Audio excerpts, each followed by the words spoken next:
Basketball is a movie, and every game is a blockbuster. This season is alive! E for exciting, entertaining, energy, and epic. Tauihi Basketball, rated E.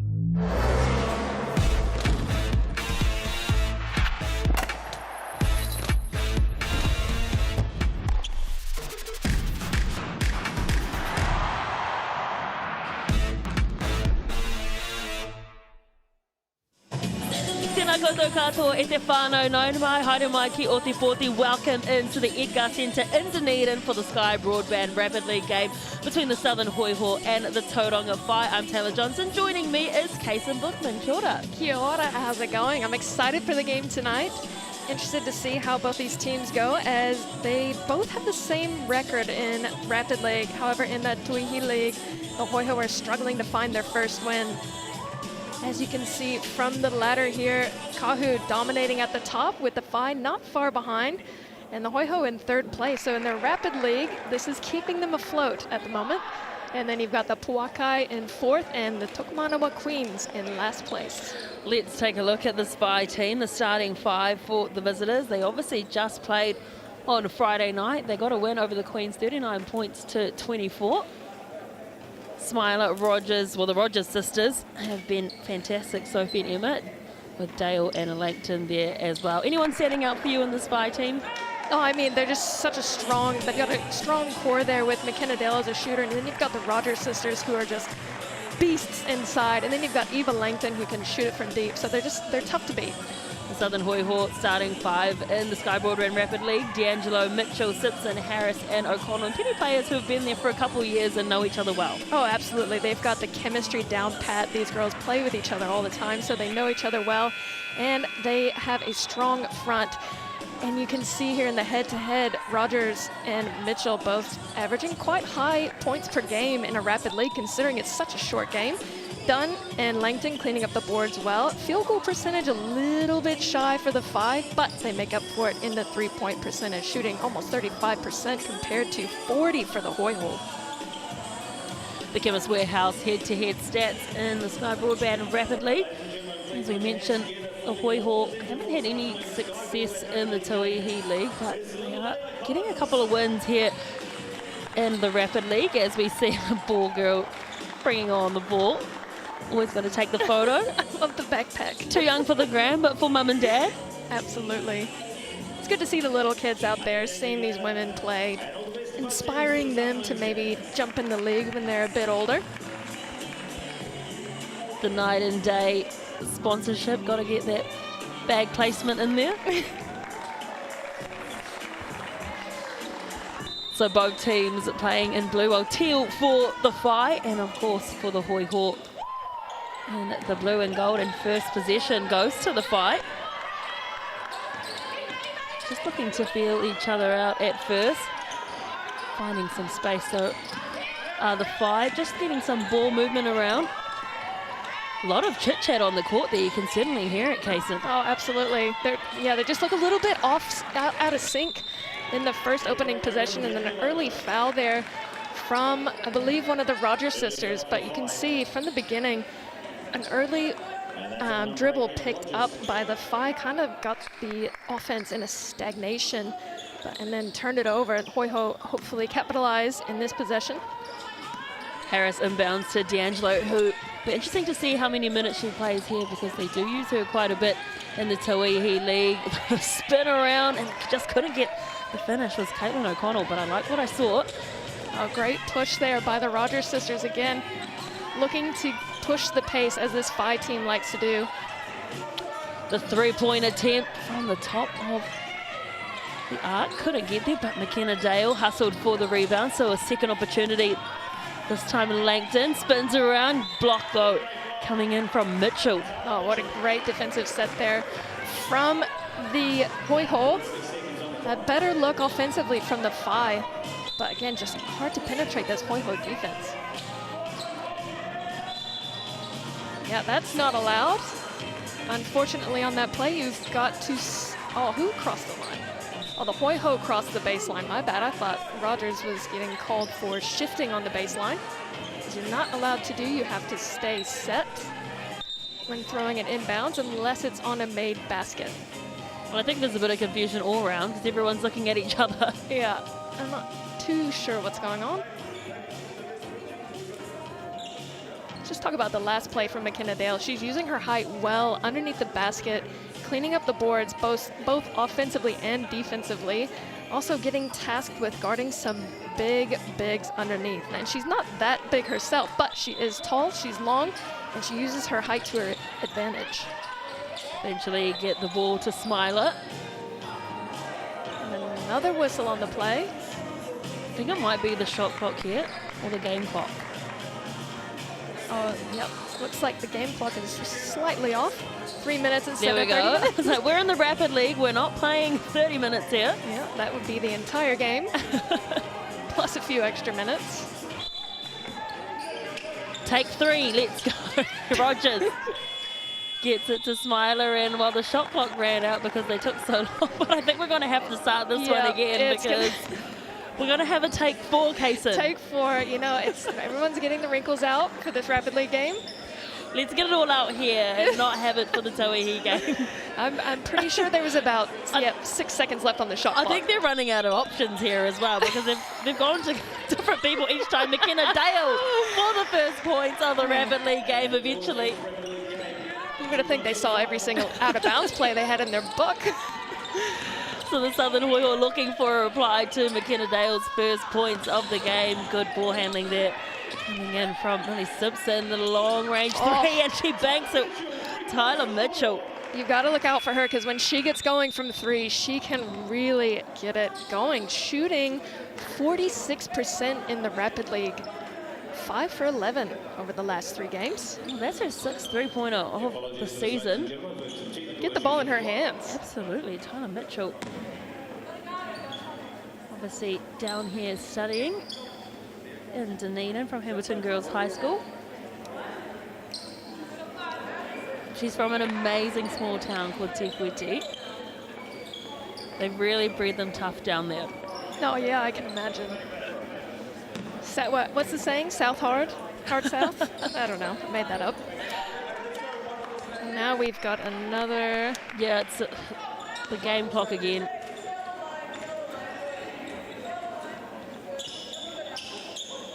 So it's been very stop-start. How does this impact the players in trying to find their rhythm? Well, I mean, you don't really have a lot of time to find your rhythm in the first place, but all this extra time spent trying to organize the clock, the shot clock, and all that could potentially get them out of rhythm, but during this possession, they're looking pretty clean, the FI, as they find a Rogers sister in the corner, and she's unable to convert, but McKenna Dale able to get a hand on it and keep the play alive as the Hoiho commit a foul.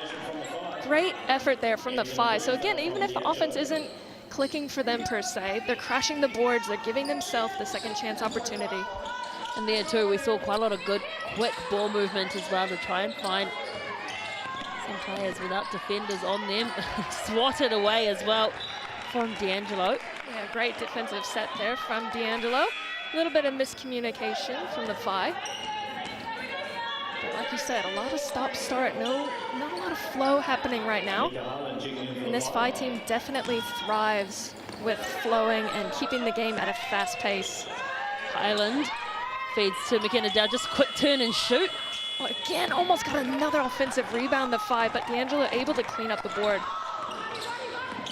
D'Angelo still with ball in hand. She's going to go herself, got the spin move, and gets her own rebound. Another second chance look for the Hoiho. Threading the pass through, lovely look, but the defense is up to it from Eva Langton. Lengthy Langton. She's also got the lengthy arms, just like McKenna Dale, as the Rogers sister shoots from the corner again. Can't convert, and D'Angelo cleans up the board again. Sophie Rogers trying to find her rhythm on the left-hand side. Would have been a clean play there, but unfortunately, I don't think Tyler Mitchell was aware. That was Abby Harris. Pass from D'Angelo. It was a good look. Just gotta be aware when you've got a player with the caliber of D'Angelo, she can do that crafty pass. No look, so you must have your head on a swivel at all times.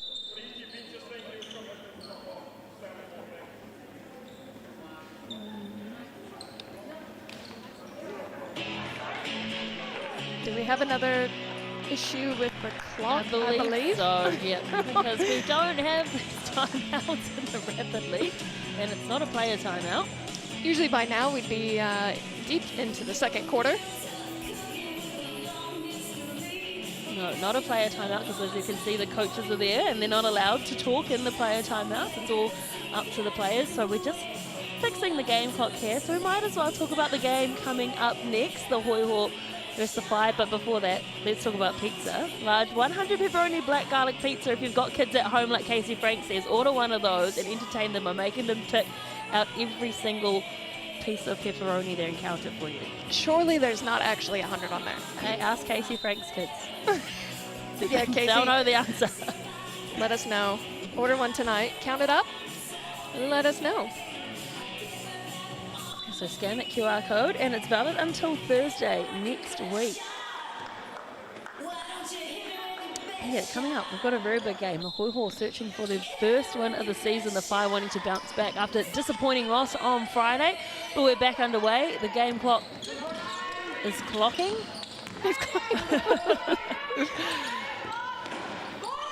It's a missed three-point attempt coming in from Anika Highland.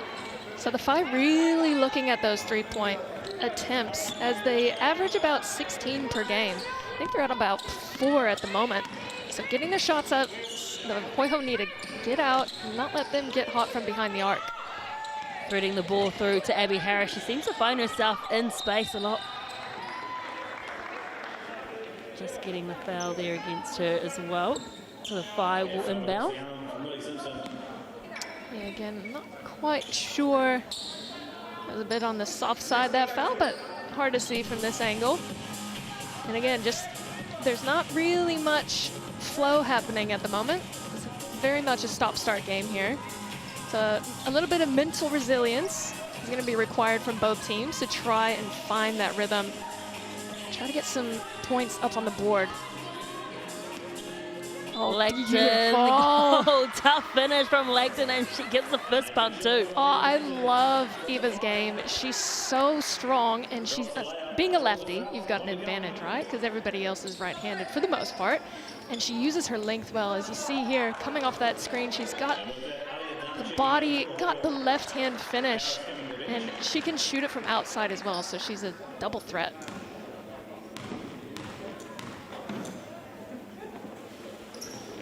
So first trip to the Chemist Warehouse stripe in the Sky Broadband Rapid League game, and Langton converts.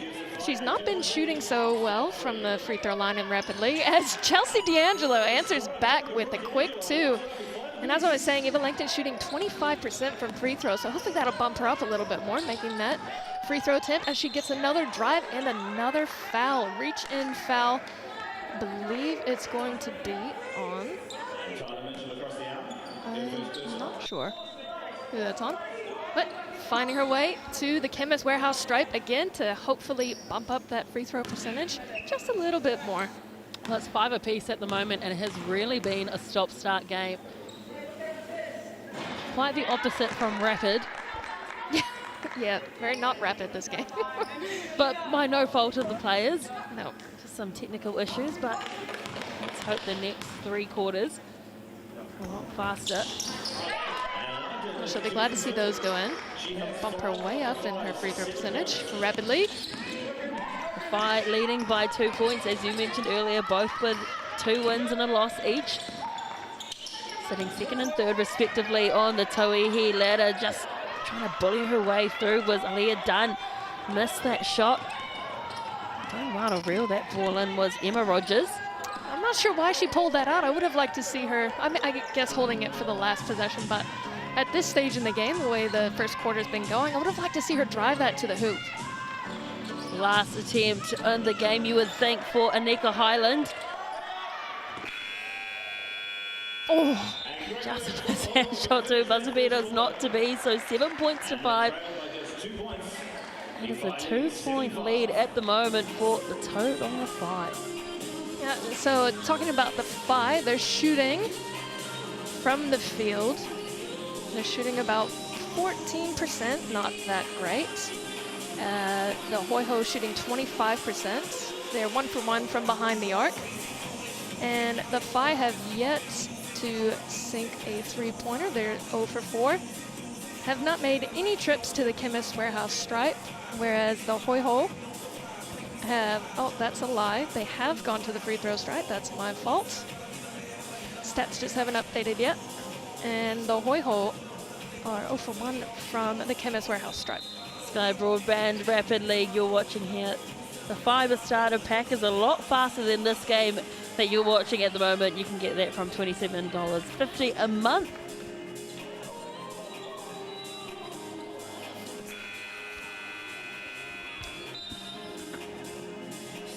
Look to see a little bit more flow in the second quarter. Hopefully technical issues are done for this game. And we'll see a lot more rapid action from both these teams. As the Hoiho inbound, try to get their offense going. Taylor Mitchell dishes the ball off to her teammate. What can they conjure up here? We're quite bunched. Previously done, couldn't find a way through. Back in the hands of Mitchell. She scored an awesome three-pointer before.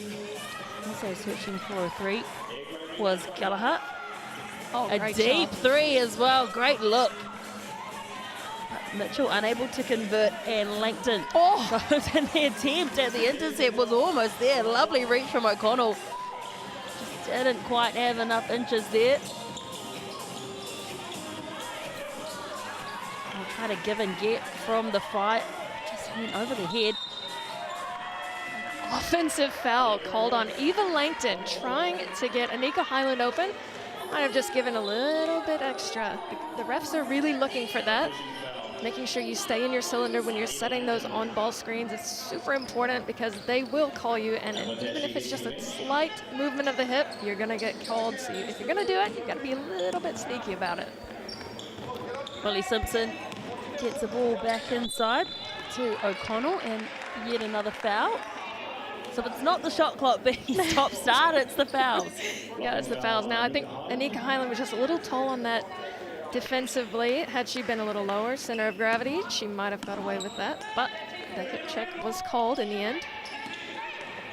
Sam Gallagher inbounds it to Simpson. Back in the hands of Mitchell. Now Simpson again.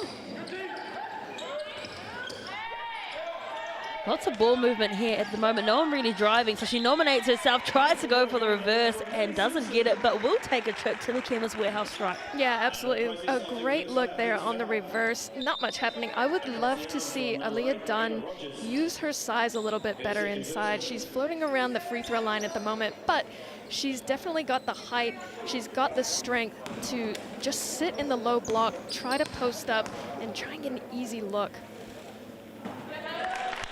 Molly Simpson successful on her first, studying medicine at the University of Otago, went to Carmel College in North Harbour. That's a bit of a workload, studying medicine. I know, to find the time to play in the Tauihi and the Rapid League while studying medicine, impressive young lady at 24 years old. The Phi look to respond with some of their own points. They really haven't been able to find their radar, the Rogers sisters, just yet, but when they do get hot, be careful. Oh, absolutely. But again, giving themselves second chance looks with the ball fake. Faked everybody out there, Anika Highland, and Hoiho fortunate enough to get a hand on that pass. I would have loved to have seen Highland just take it herself. She had everyone fooled with the fake. She just drove to the rim and looked for the pass. She was going for the unselfish play, which is great, but in that situation, you're right. She should have just done the nice little floater on the baseline. Good job by the Hoiho recovering from that, as you saw the whole team shifted. Lovely take as well from Langton. I think that's the same play. Yeah, the same play they did to McKenna Dale earlier. And I'd love to see the Phi use her more because she is such a weapon inside. Well, just finding an open lane there were the Hoiho just parted and allowed her to drive right to the rim. And then McKenna Dale called for that one on the drive. So again, that's, you know, if you're going to foul and you're going to body, you might as well body hard and not allow them the chance. Obviously, she didn't make that layup, but you want to eliminate any chance for an and one opportunity. So if you're going to commit the foul, you've got to commit to it. And don't shrug your shoulders when you get a little ticky-tack foul, as a lot of the players do.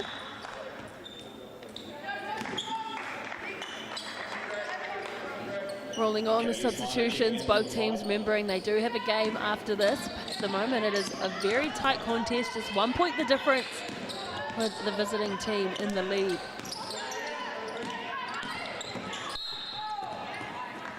And a foul on that's maybe Simpson. Yeah, Smelly Simpson collecting the foul there. I'm liking this action by the Phi. The Hoiho are giving up the baseline, and the Phi are taking advantage of it, and they're trying to get that pass along the baseline. That time unable to because of the foul call.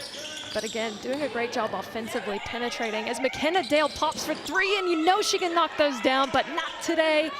Not on that attempt, and the Hoiho pushing back the other direction, trying to get something going offensively. Yeah, she's got a quick turn and release, doesn't she? McKenna Dale at that time just couldn't quite get the accuracy. Thinking about it and hesitating was Simpson.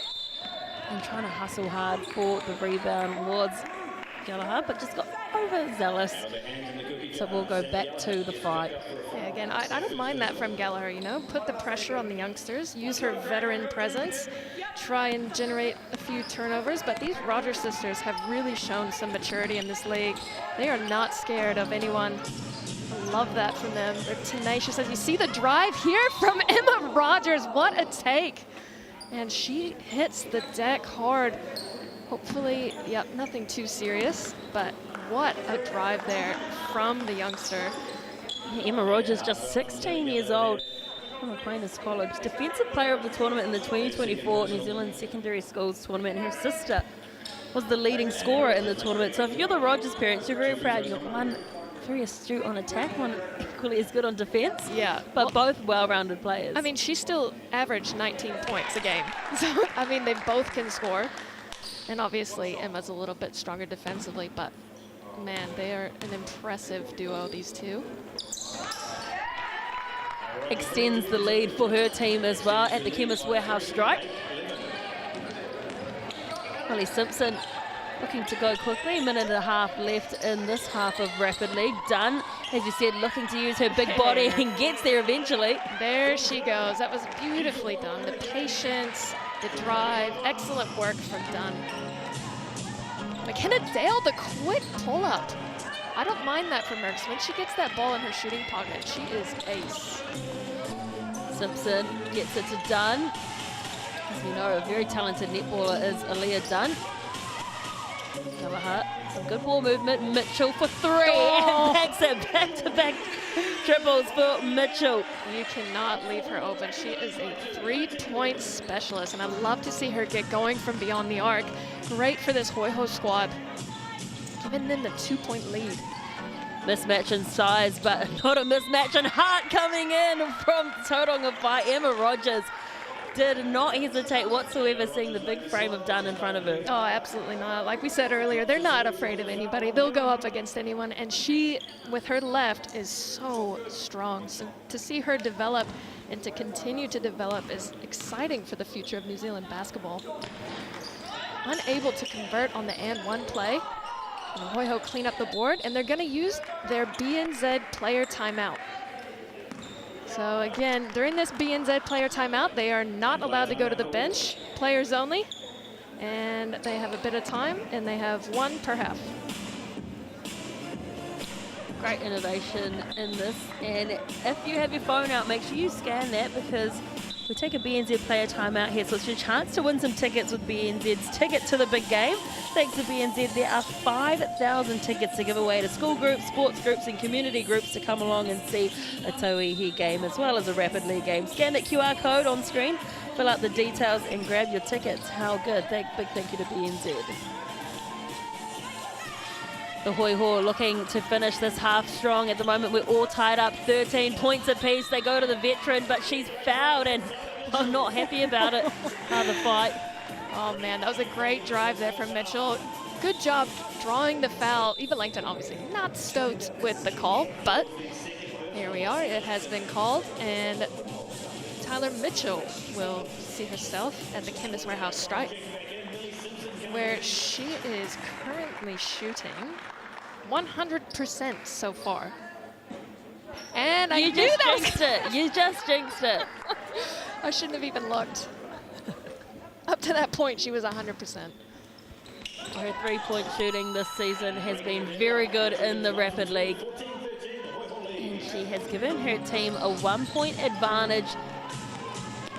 Not much difference between the shot clock and the game clock.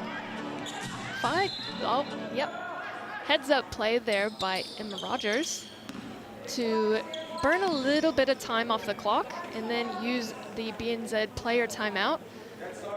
Heads up play from the youngster. I've seen her do that a few times in the Rapid League game. She'll drive it past half, do a few dribbles, and then hopefully giving her team the chance to use the end of the clock. As we mentioned beforehand, scan that QR code, get your tickets to the big game thanks to BNZ. Over 5,000 tickets to be given away to a school group or community group. Who wouldn't want to watch some of this action live as the game clock slowly ticks down in this first half. They go for the long shot. Highland, Anika Highland. What a shot from Anika Highland from deep and a stamp on the end of this first half. Hoiho still trailing by 2, but look at this shot here from Anika Highland. Just so open.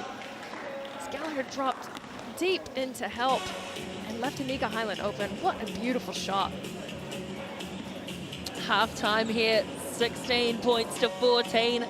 The Whai, the visiting team, with the lead. They led by just 2 points as well after that first quarter. Well, both teams are shooting similar percentages from the field. Whai shooting a couple more shots. And from 2-point range, the Whai are shooting 66%, while the Hoiho are shooting 28%. But from 3-point land, the Hoiho are 40% compared to 11% for the Whai. And from the Chemist Warehouse stripe, Hoiho 66%, the Whai 83%. Rebounds similar, assists similar, and both teams steals, blocks, everything else pretty much the same. As you see the points here, Mitchell and Langton lighting it up in this first half, 7 points apiece. Millie Simpson, Aaliyah Dunn, and D'Angelo following, and then Rogers, Highland, and Dale. Again, for the Whai, you want Dale to get some more looks from deep because she is such a pivotal 3-point shooter, as D'Angelo did a great job cleaning up the boards for the Hoiho. And assist, Kaylee Smiler and Emma Rogers dishing the ball well for the Whai. And just a block each on the Chemist Warehouse stats, and a steal apiece too in the Sky Broadband Rapid League. So just 2 points of difference, 16 points to 14, and we knew that this would be a close game. Both teams sitting second and third, both with 2 wins and 1 loss. The Hoiho had 2 first-up wins in round 1. There's the Queens, 33-24, and then 32-27 over Kahu, and then a loss to the Pauakai, 33-25. And then to the Whai, well, they started their season with a win over the Pauakai, 31-14, a very big scoreline in the Rapid League, and then a loss to the Kahu in round 2, and then a win just on Friday night over the Queens, 39-24. It'll be up to the teams to make a statement in this third quarter, as that is where most games are won, is in that third quarter. You want to make a statement early, especially in this Rapid League setup where you don't have a lot of time to get things going. The pressure is being applied to Smiler. Highland got the 3 just before the break. Dale feeds it back out to Highland, unselfishly gives it away to Rogers. And they get the second chance points as well. Well, look for the second chance points through the offensive board. That is wayward from Dale, but they've still got possession. Another offensive rebound for the Whai, doing an awesome job cleaning up the boards. I believe it's Aaliyah Dunn doing the hard work underneath and giving the Whai these second chances to try and capitalize. And that's exactly what you want to do. When you don't have a lot of time in a quarter, you've got to make every possession count. The right foot step from Rogers. She's tough under there too. Gets it out to the right-hand corner. Oh, McKenna Dale just sneaking behind D'Angelo, and Anika Highland trying to drain another triple, and the Whai are just relentless on the offensive boards at the moment. Hoiho with no response, fortunately enough, hit the ball from the jump, but they have got to do a better job boxing out and not allowing the Phi to crash so hard. They're going untouched to the basket. Well, there's a level of frustration too, though, from the Phi, right? Because they're missing. Hence why there's so many rebounds. So they'll be frustrated they're not banking those. But as you say, the Hoiho not really putting up a fight or boxing out to stop that. And here comes the pressure being applied from Dale too. And that pressure has forced in a steal. In fact, getting up and tipping it away was Simpson. It is all helter-skelter stuff here. Aaliyah Dunn finally gets some points in there. And she also is fouled too. So the chance for a three-point play. Little helter-skelter there. I messed up before. It was Laura Kuka cleaning up the boards. That's my fault. I got them mixed up. 16s. I got the 16s mixed up. But again, Hoiho fortunate enough after that helter-skelter play to get the turnover and capitalize with Aaliyah Dunn getting the and one. And the Phi pushing it up the floor, hopefully to get a nice look offensively, maybe to sink a three. But they've been fortunate. The threes that they've shot have been really long rebounds, clinking off the iron and going long, which might help with the offensive boards. Kaylee Smiler, patience in the paint. Beautiful work from Kaylee Smiler, not rushing it at all, using her pivot well and getting the finish. Well, pivoting under a big, and Aaliyah Dunn, very smart too. She knew she had space underneath the arms and just threaded her way through. They want to go quickly and transition the Phi. Can they finish? Yes, they can, and they've all of a sudden got a lot of energy. This is the style the Phi like to play. They love to push the pace. And I'd like to see a beep test between the teams because I feel like the Tauranga Phi would be one of the fittest teams in the competition. They love to run the floor in transition, and you saw it on that last play. When they don't have to sit in the half court, they're money, right? They push it in transition, get the easy look, and don't allow the defense to set. Simpson inbounds it to D'Angelo, who's back on the court. She draws a foul. That was too easy. Way too easy. Well, she made it look really easy with the fadeaway. But again, just initiating that contact underneath, got the turnaround, bank, and one opportunity here for D'Angelo. She has played some big minutes for the Hoiho in this Rapid League game. Her experience showing, and she does capitalize on the and one. And we've got a tie ball game. Yeah, all tied up again. It has been very close. No team really being able to pull away. Trying to drive up court was Emma Rogers. A three-point attempt falling just short, and Rogers with the intercept and gets fouled as well from D'Angelo. So she'll take a trip to the Chemist Warehouse stripe. Well, there is the hard and one foul you want to prevent. Good job there by D'Angelo recovering, but again, offensive rebounds. The Phi really struggling from behind the arc, so I'd like to see them slash to the basket a bit more because they all can drive and don't want to live and die by the three as Emma Rogers misses that first attempt. From behind the arc, the Phi are shooting just 7%, 1 for 14. So they've got to find something else, get something else going, drive to the basket, try to find themselves at the Chemist Warehouse stripe more as D'Angelo and the cheeky reach in foul. I believe it's from Laura Kuka, and it is.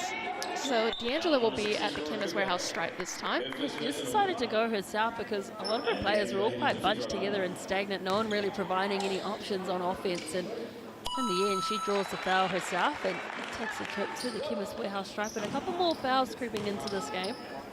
Yeah, and D'Angelo coming into this game was shooting 88% from the line. So a great free throw shooter. Langton back to Rogers.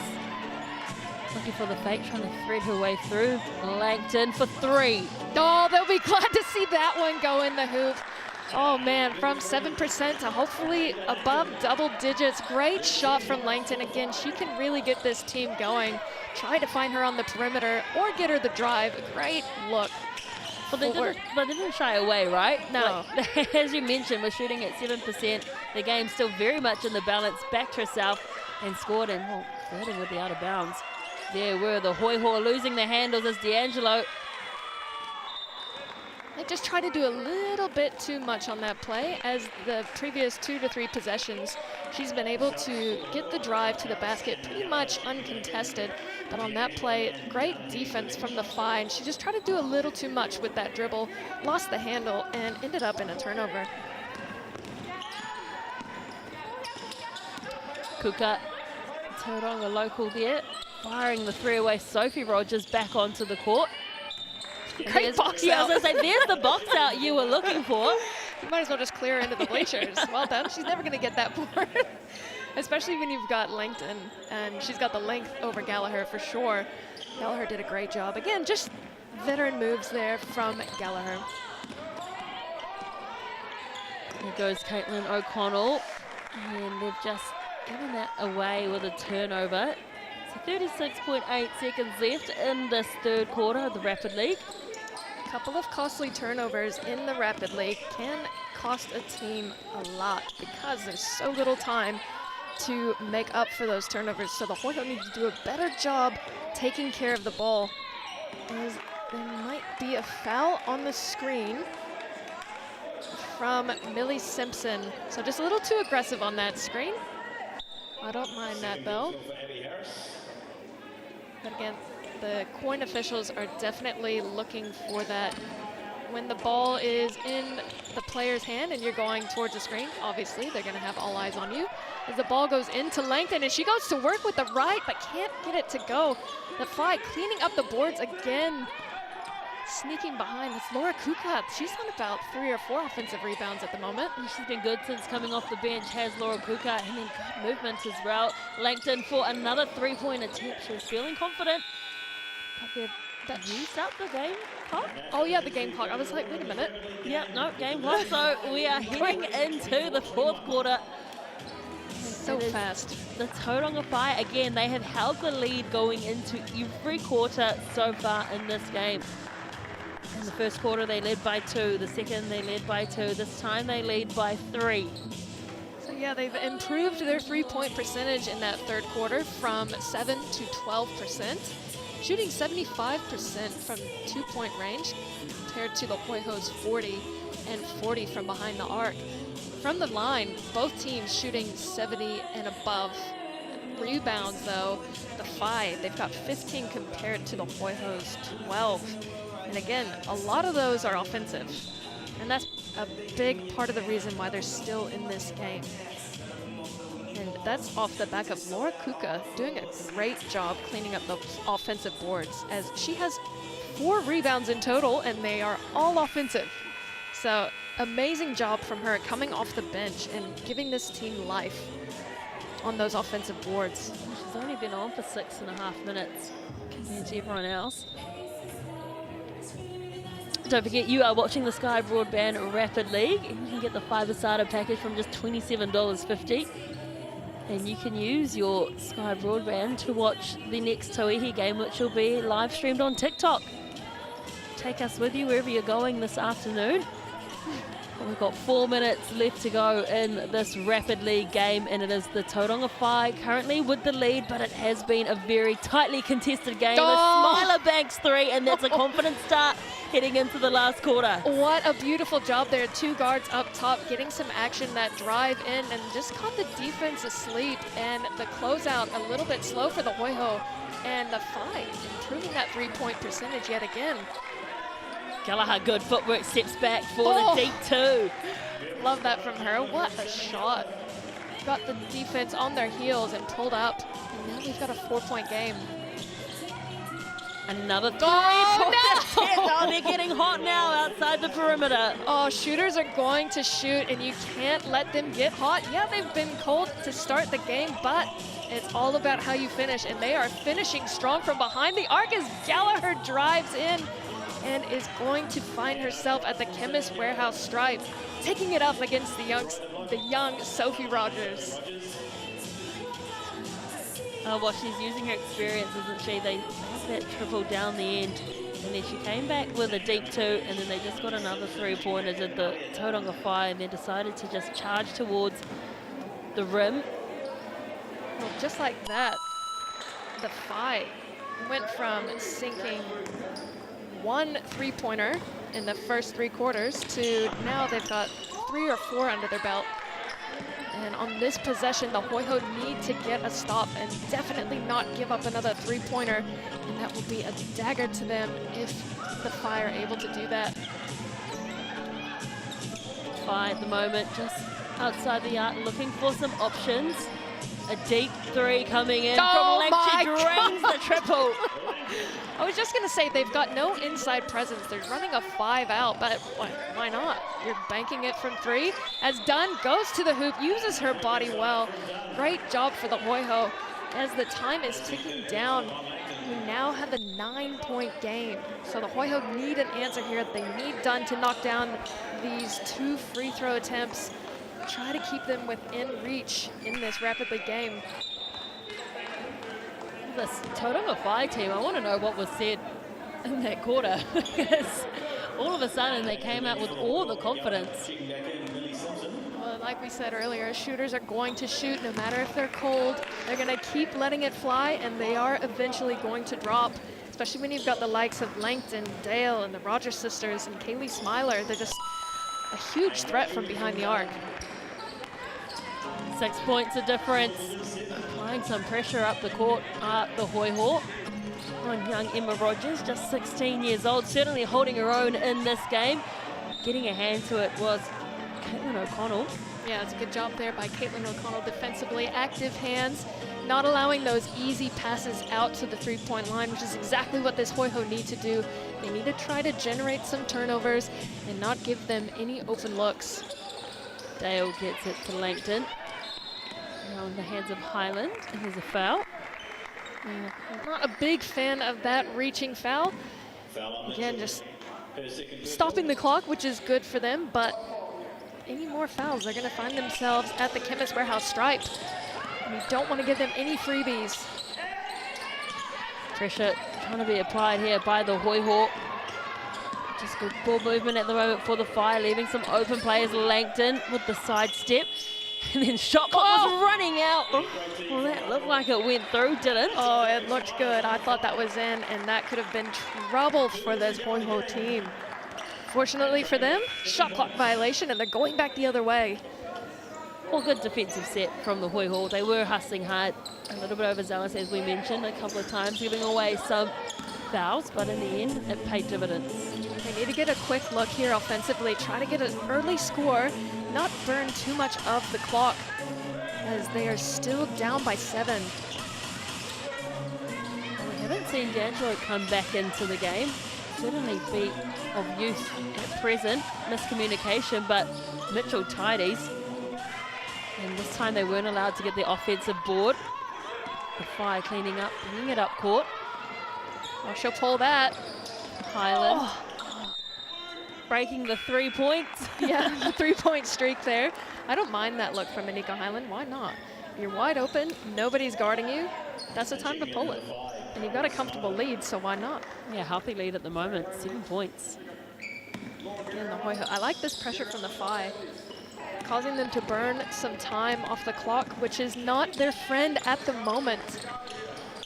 And the Hoiho need to score, and they need to score quickly. Good pressure on the ball being applied from the Phi. Trying to confuse the space and get in the eye line. The defense are doing well here, just forced to throw that ball up. Another great defensive effort, this time from the Phi. Yeah, the Phi are doing a really good job forcing the Hoiho to rush into shots.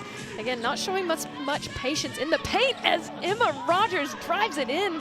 No foul call, but the Phi get the rebound again. The shot clock won't reset. And Kaylee Smiler with the 3. Unbelievable work from the Phi in this 4th quarter. They have been red hot from behind the arc. And who got the rebound? None other than Kuka. Oh, she has been great.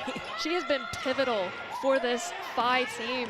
And the Hoiho just don't have a response offensively, but I lied. There she goes, done underneath. A good lefty finish, but I don't think it's going to be enough, as the lead is a little out of reach for this Hoiho team. When you take a look at the stats, the Hoiho have 0 second chance points, whereas the Phi have 7. So the hustle to get the offensive boards has been the difference, really. It really has paid dividends for the Phi squad, because they were cold in the first half. And again, like we've said over and over again, shooters will shoot no matter if they're hot or cold. And there's going to be another BNZ player timeout from the 5. Why not? Try to add a little bit more to your score, as every point counts for and against you in this league. And of course, you also want to test out all your set plays, right? Oh, well, yeah, I guess. But you might not want to deal your hand too early, give it away. But, you know, why not? We also want to impress the coaches too.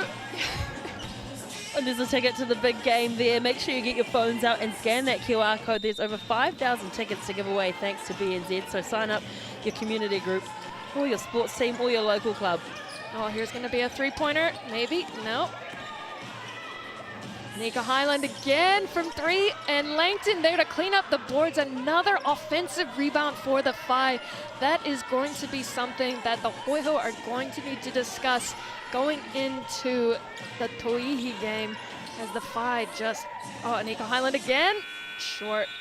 But again, like we said, offensive rebounds, the dagger to this Hoiho team, is the 5 cleaned up with 10 offensive rebounds. So the final score in the Sky Broadband Rapid League game, 36 points to 28, the Tauranga Whai. The visitors getting the win over the Southern Hoiho. Don't go anywhere, because coming up at 3 o'clock, we have the GJ Gardner Homes Tauihi Basketball Aotearoa game between Southern Hoiho and the Northern Group. Tauranga Whai, we will see you shortly.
and every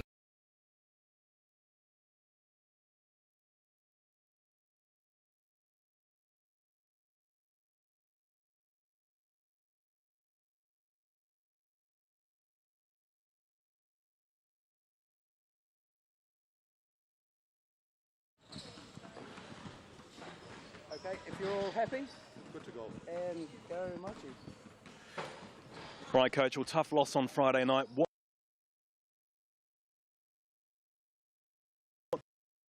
Right, Coach, well, tough loss on Friday. Right, Coach, well, tough loss on Friday night. What did you take away from that?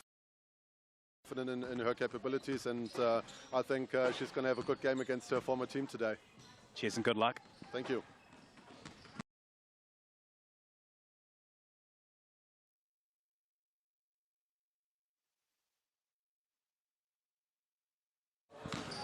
Okay, if you're all happy, let's do it. Go Machi. Right, Coach, what did you take away from last? Right, Coach, what did you take away from last week's loss, and what changes can we expect to see today? Sounds like a good challenge. Good luck. Thank you very much.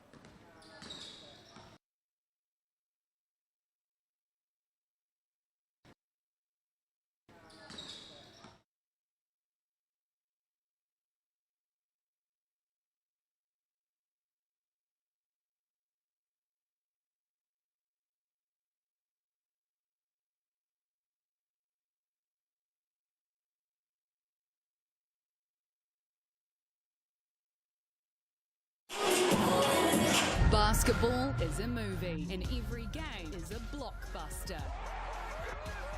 This season is alive.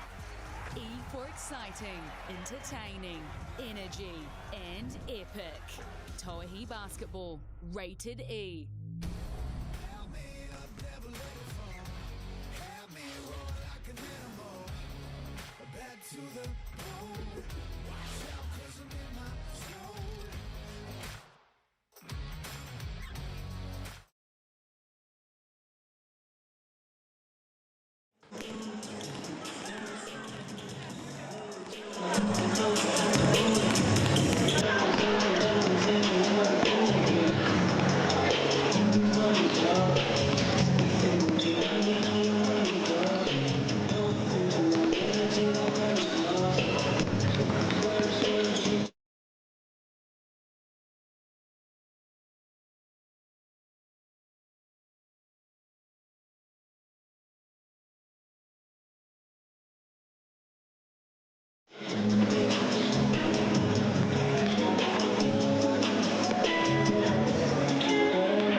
Right, Coach, well, tough loss on Friday night. What did you take away from that game, though, and are there any changes to look for today?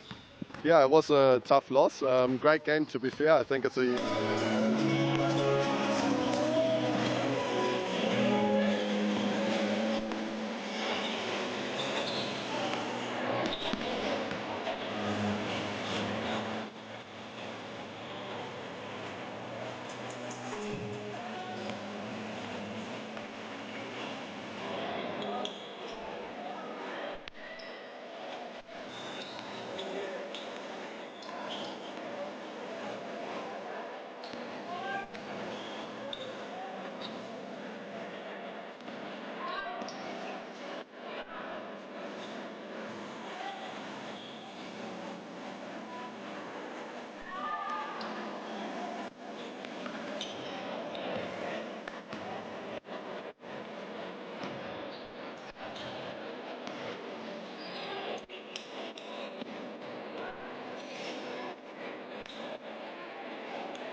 starting five. Number 6, Lara McSpadden.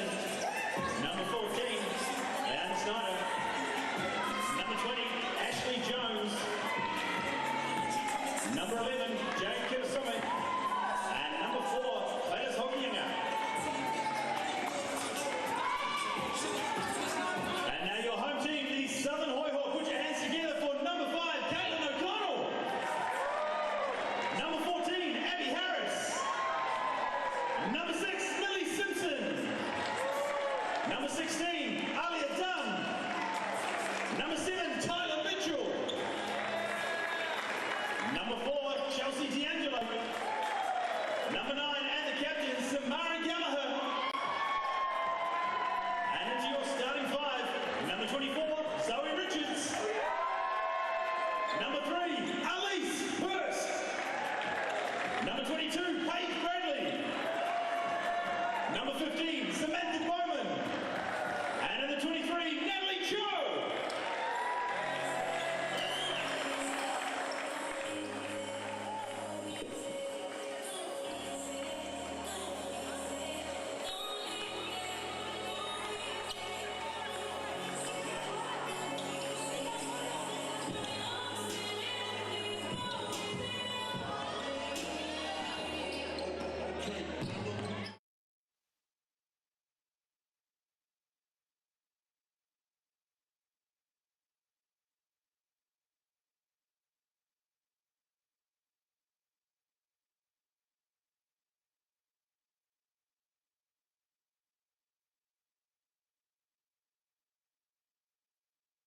Basketball is a movie, and every game is a blockbuster.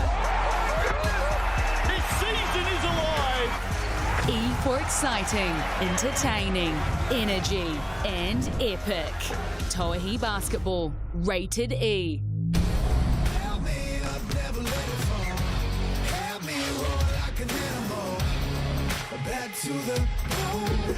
Watch out, 'cause I'm in my zone.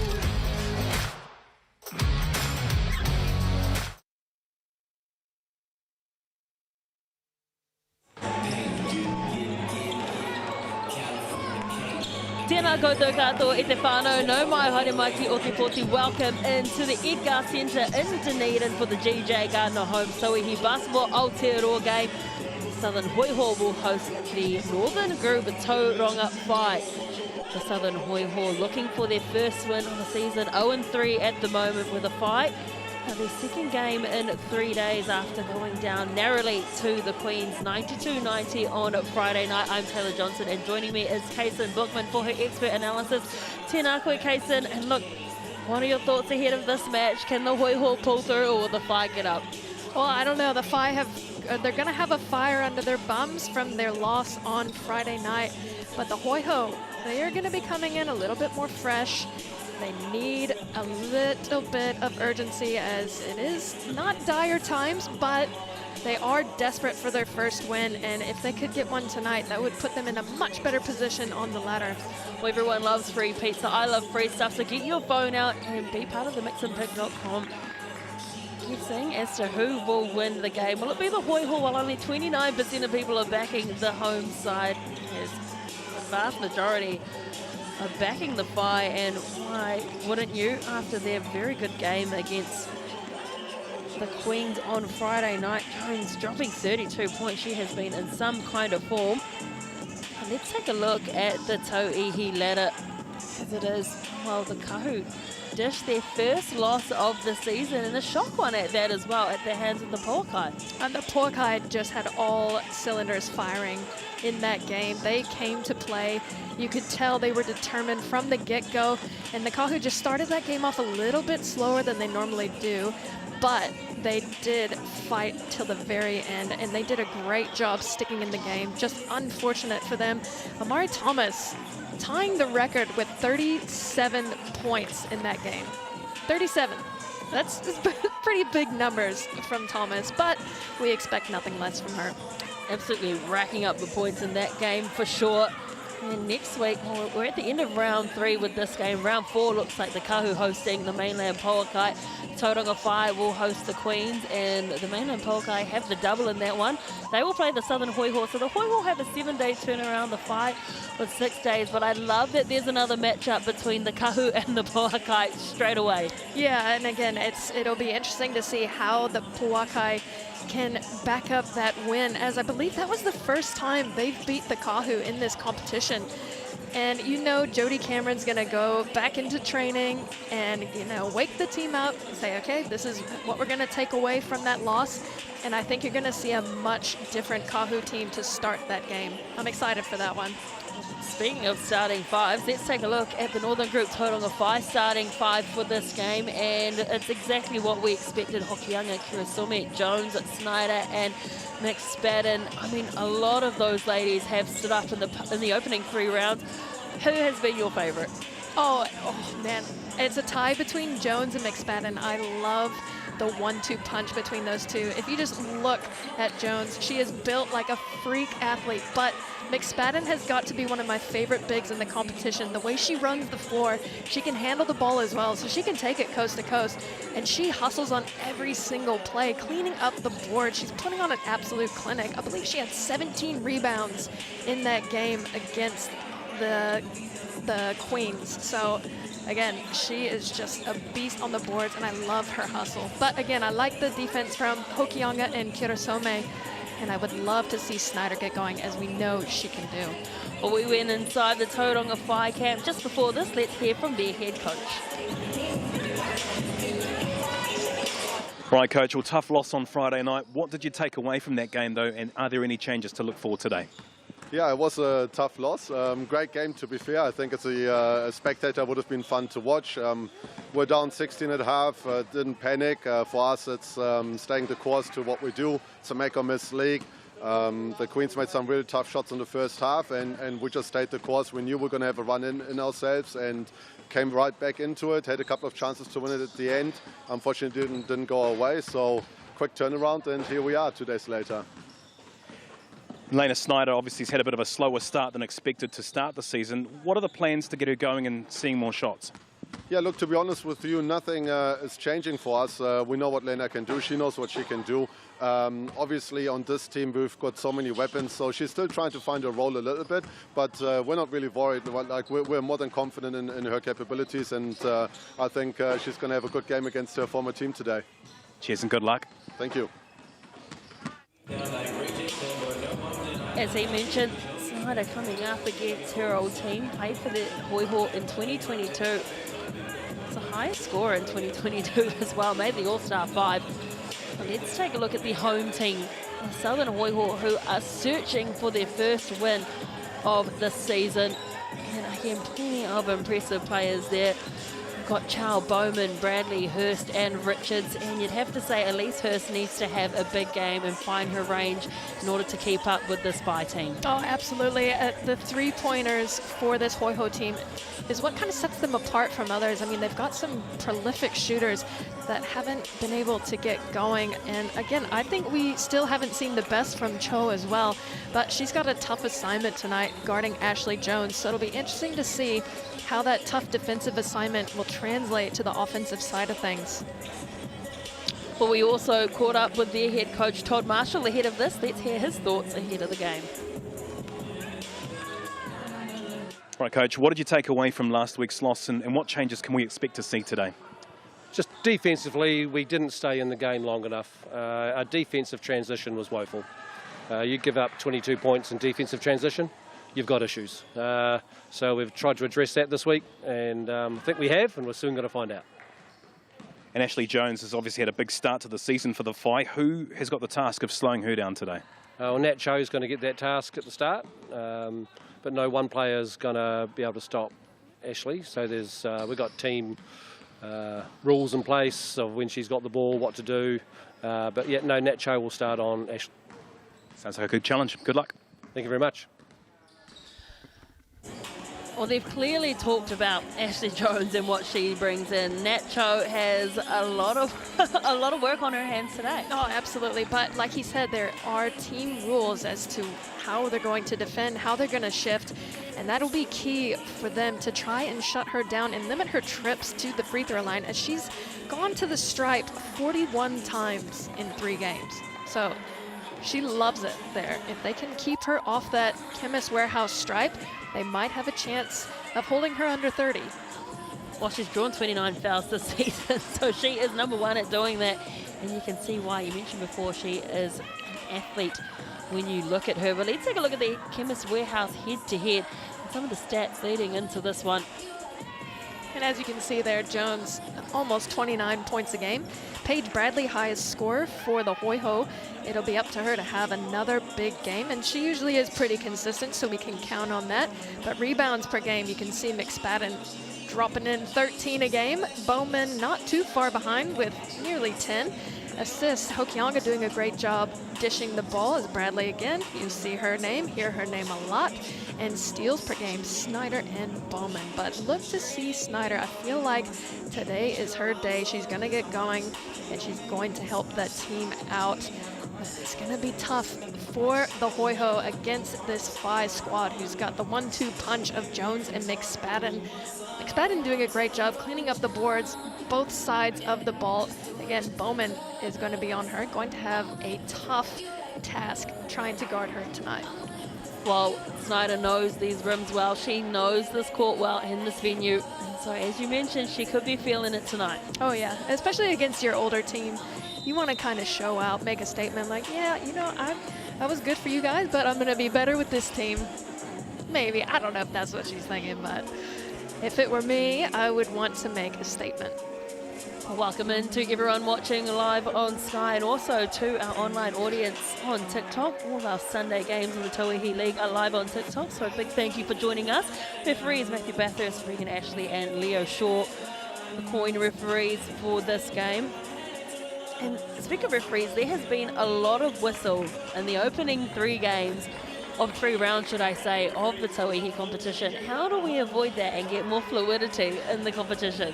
Well, I think that starts with, you know, players have that extra foul. So you're allowed 6 fouls, and that means the players can be a little bit more aggressive when they're guarding their opponents. But again, I like the aggression. I don't like all the whistles, as there was a game that I called that was like 58 fouls. It was insane.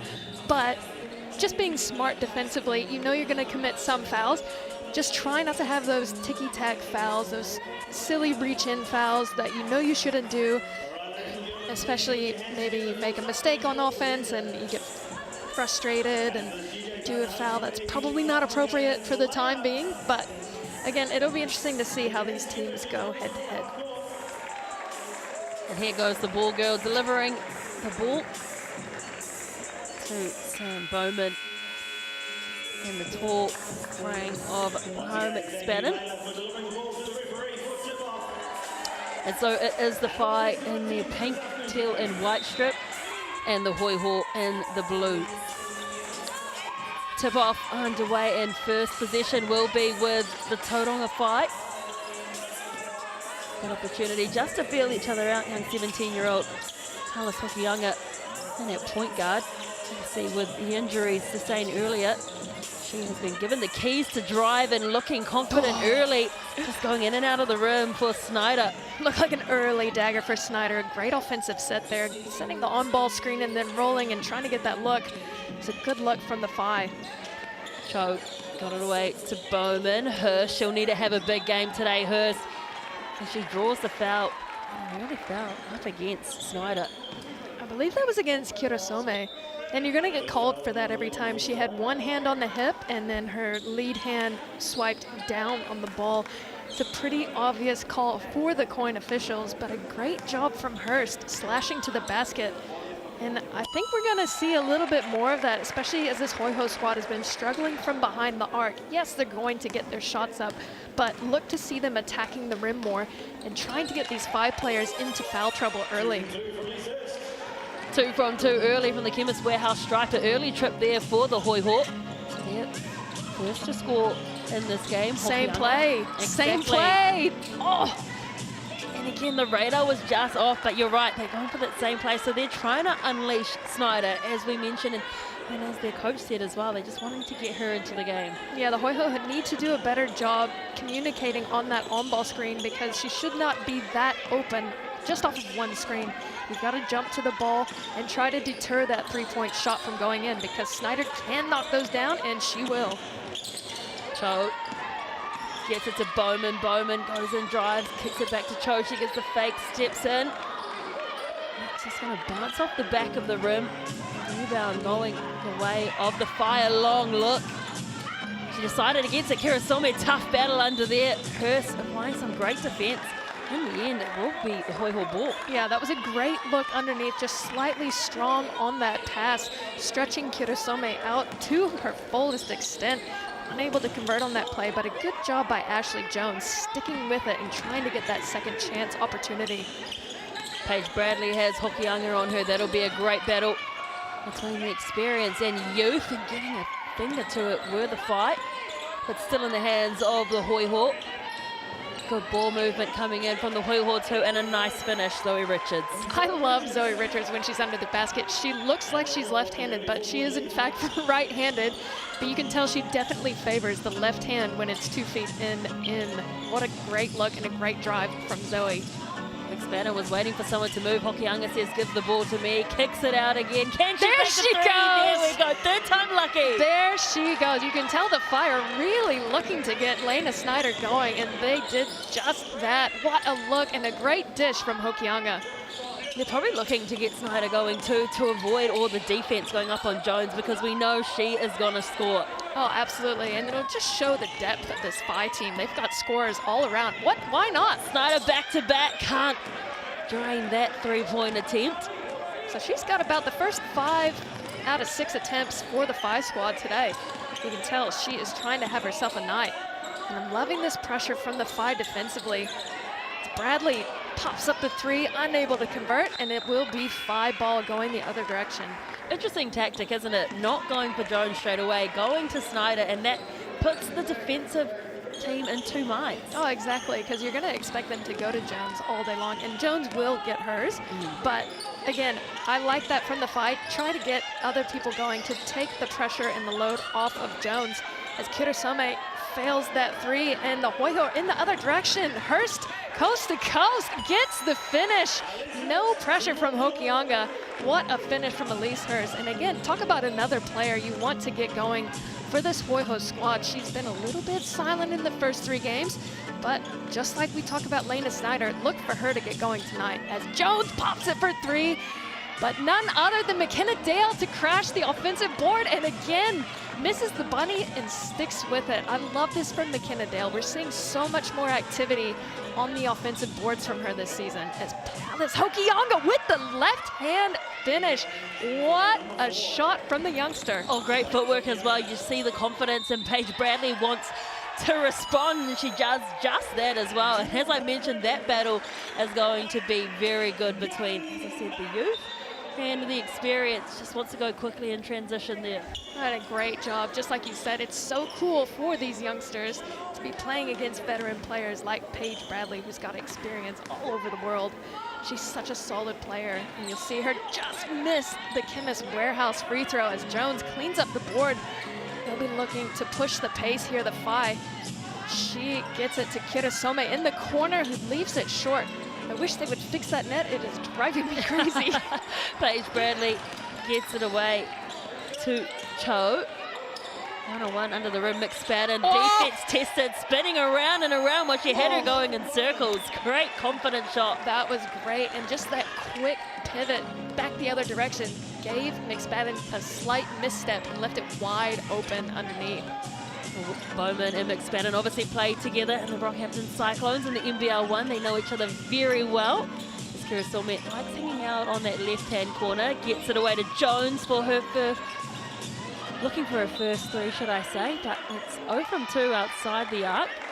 I think that shot was slightly rushed. We know she could probably pull it off, but I would have liked to see her collect that a little bit more, maybe get the ball moving and try and get another shot in rhythm as she tried to shoot that off of a fumbled pass. Hokianga goes underneath and draws the foul too. Yeah, slight mismatch there. Hokianga definitely had the speed there and gave up way too much baseline for the youngster, and she took advantage of it.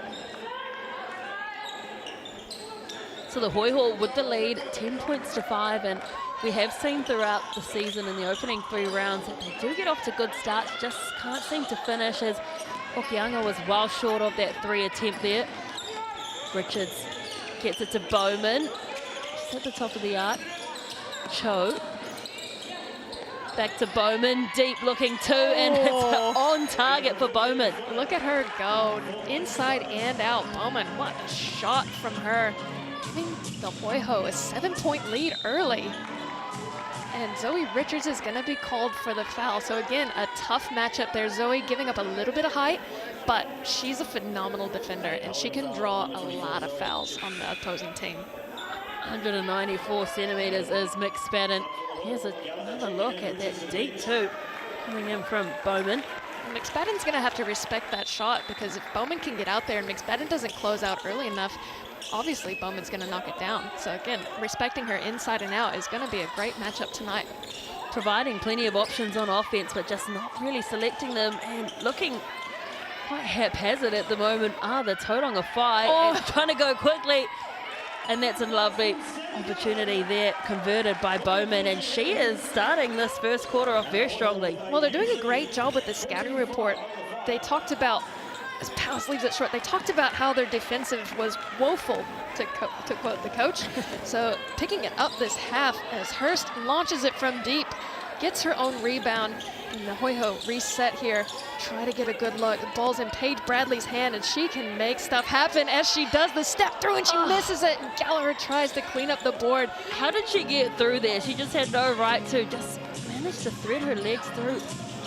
Great move by Snyder. Oh, what a beautiful three-pointer from Lena Snyder. Gave up the initial look, collected herself, got in rhythm, and drained the three. Lena Snyder looking hot this first quarter. Putting the Hoiho defense on notice, isn't she? As we mentioned, there's plenty of scorers in this Whai team, as Hurst couldn't get that one to drop, but there's plenty of scorers, and now they know that they have to mark Jones as well as they mark Snyder as well. Jones goes into the paint. Good defensive stop there from the Hoiho.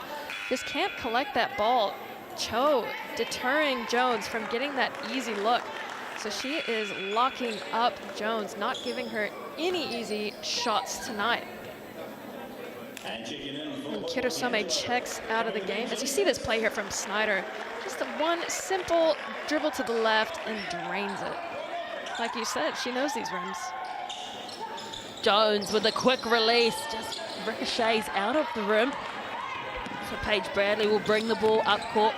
Hokianga trying to apply some pressure, does well. Paige Bradley outside, steps back, and there's her first three-pointer. Oh, and the Hoiho get the tip defensively, and they've got the turnover, and Bowman rewarded. Bradley out at the top of the edge. This time they go to the left-hand corner, but experienced Sam Gallagher couldn't quite convert that one, but looking really dangerous. If that had gone down, it would have been a very different ball game. A massive momentum shift that would have been. 9 points, yeah, look at the handles being shown by Hokianga, but unable to hold on. Bradley gets it away. Cho with the little right foot step. Razzle Dazzle gets it to Bradley. Why not? Back-to-back triples for Paige Bradley, and the Whai call a much-needed timeout as the Hoiho stretch ahead to 12 points. Good job by Cho, making the defense commit. The Whai just miscommunication, and why not find Paige Bradley on the three-point line? This is exactly what Todd Marshall would have wanted from his team, a huge lead in this first quarter, as you mentioned, forcing the Tauranga Whai to take a timeout. We have a game on our hands. Well, the key to this is the consistency. The Hoiho have shown they have the ability to get out and have a big lead. However, they did manage to give up a massive lead in their last game.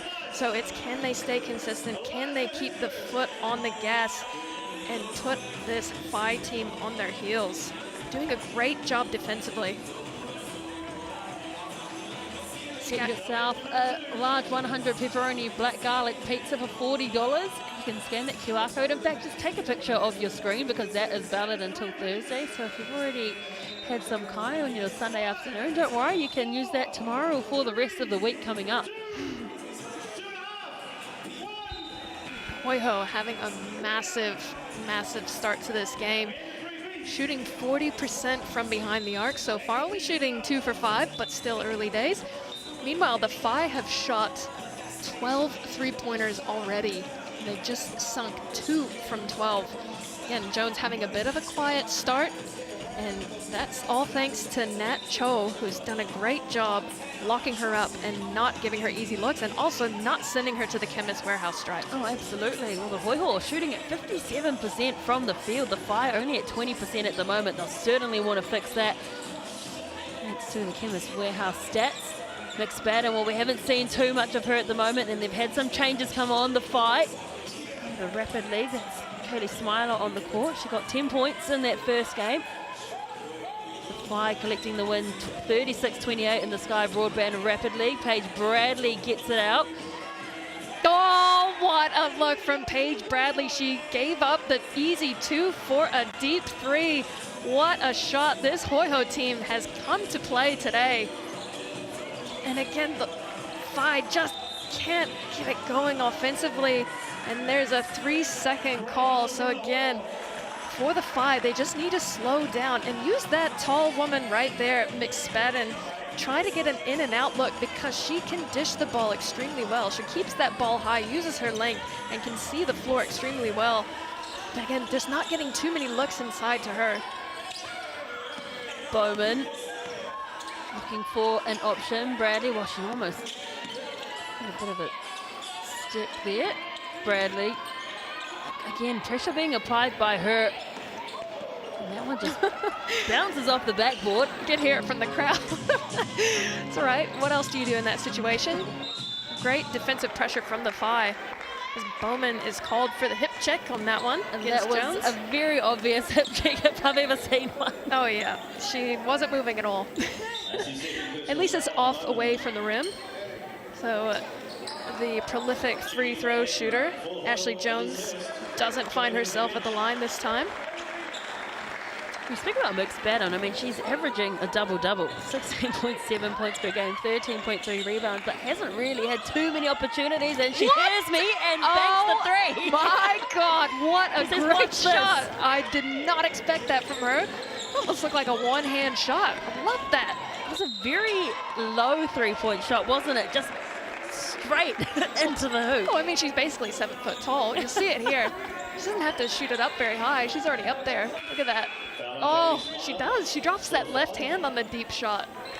Love that from the big. She is definitely one of my favorite bigs that I've probably ever seen in my life. The way she hustles, she's so fit, and she doesn't back down from anybody. Big call coming from you, Kaysen Bookman. This big you've seen in the women's game. Hurst, well, she's come back onto the court with a whole lot of energy. Won't get the bucket.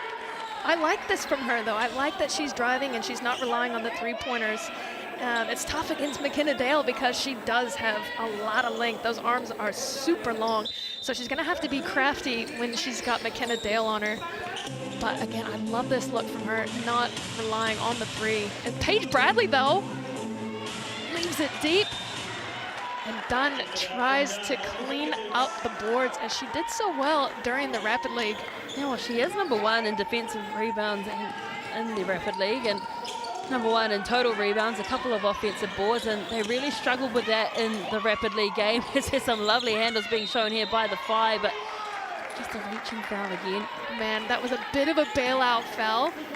Like I said, the ticky-tack reaching fouls on that play, Kirosome did a great job crossing up D'Angelo on that play. And then D'Angelo showing a bit of frustration and fouling her in the end. But Phi here looking for a chance to decrease this deficit. Smiler gets it to Kirosome, now back out in the hands of, well, that's an air ball coming in from McKenna Dale. So we talk about how we love that the Hoiho aren't living and dying by the 3, but at the moment it seems like the Phi are quite rushed. I mean, defensively, the Hoiho are doing a great job not allowing them to get in the flow of their offensive sets. Paige Bradley taking on Kaylee Smiler here. Zoe Richards from deep. She was left wide open too, Zoe Richards, but was unable to convert with that one, and a miscommunication on offense. Just let that ball slip past it. It's Smiler, so Bradley. Oh, that's D'Angelo. Trying to figure out what to do there. The shot clock is running out as well as the game clock. Won't be too happy with that one, unfortunately. The Phi got a hand on it, but fortunately for the Phi, they needed that tip to not give up any extra points going into the second quarter, as they are down by 12. 23 points to 11. The Southern Hoiho with the lead over the Tauranga Phi. Don't go anywhere. We'll have the second half coming up after this. They got a line up on the free throw line. Come to Hope.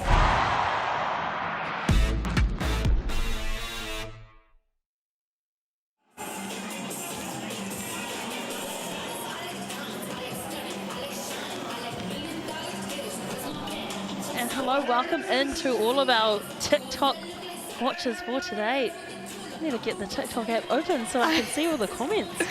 To be honest, I don't even have a TikTok, so this is on you. I haven't used TikTok since, I tell you when, lockdown, when New Zealand was in lockdown and there was nothing to do in 2020. So let's find this TikTok feed, see what everyone's saying. Oh, while you're doing that, we can just talk about the stats a little bit. The Phi shooting 20% from behind the arc, 22% from the field, just 33% from the two, while the Hoiho are shooting 47% overall. 6 of 11 from 2-point range and 3 from 8 from behind the arc. Free throws, 66% for the Hoiho and the Phi.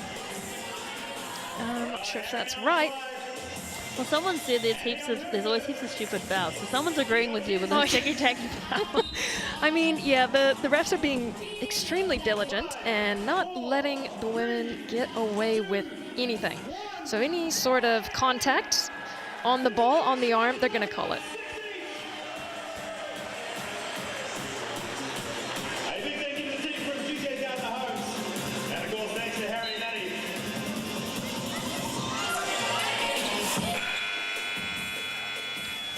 So my hooky, my welcome back to the GJ Gardner Holmes Tauihi Basketball Aotearoa League. The Southern Hoiho with the lead 23 points to 11 over the Tauranga Phi. Need we remind you, the Hoiho have not won a game this year. We are at the last game of round 3.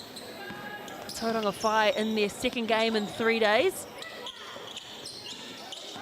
This time it is D'Angelo looking for the deep two, doesn't get it. The Phi, what can they do on offense after the chat from their coach Alex? I think they just need to get into their game style. They love to push the pace. They want to play fast. But the Hoiho have been doing a great job preventing them from doing that, as McSpadden drives in and gets the finish. And that's who the Phi need to get going in this second quarter to try and decrease this deficit. This is almost a backcourt call for the Hoiho. As you see here, running their set, Paige Bradley, she had a great first quarter for the Hoiho.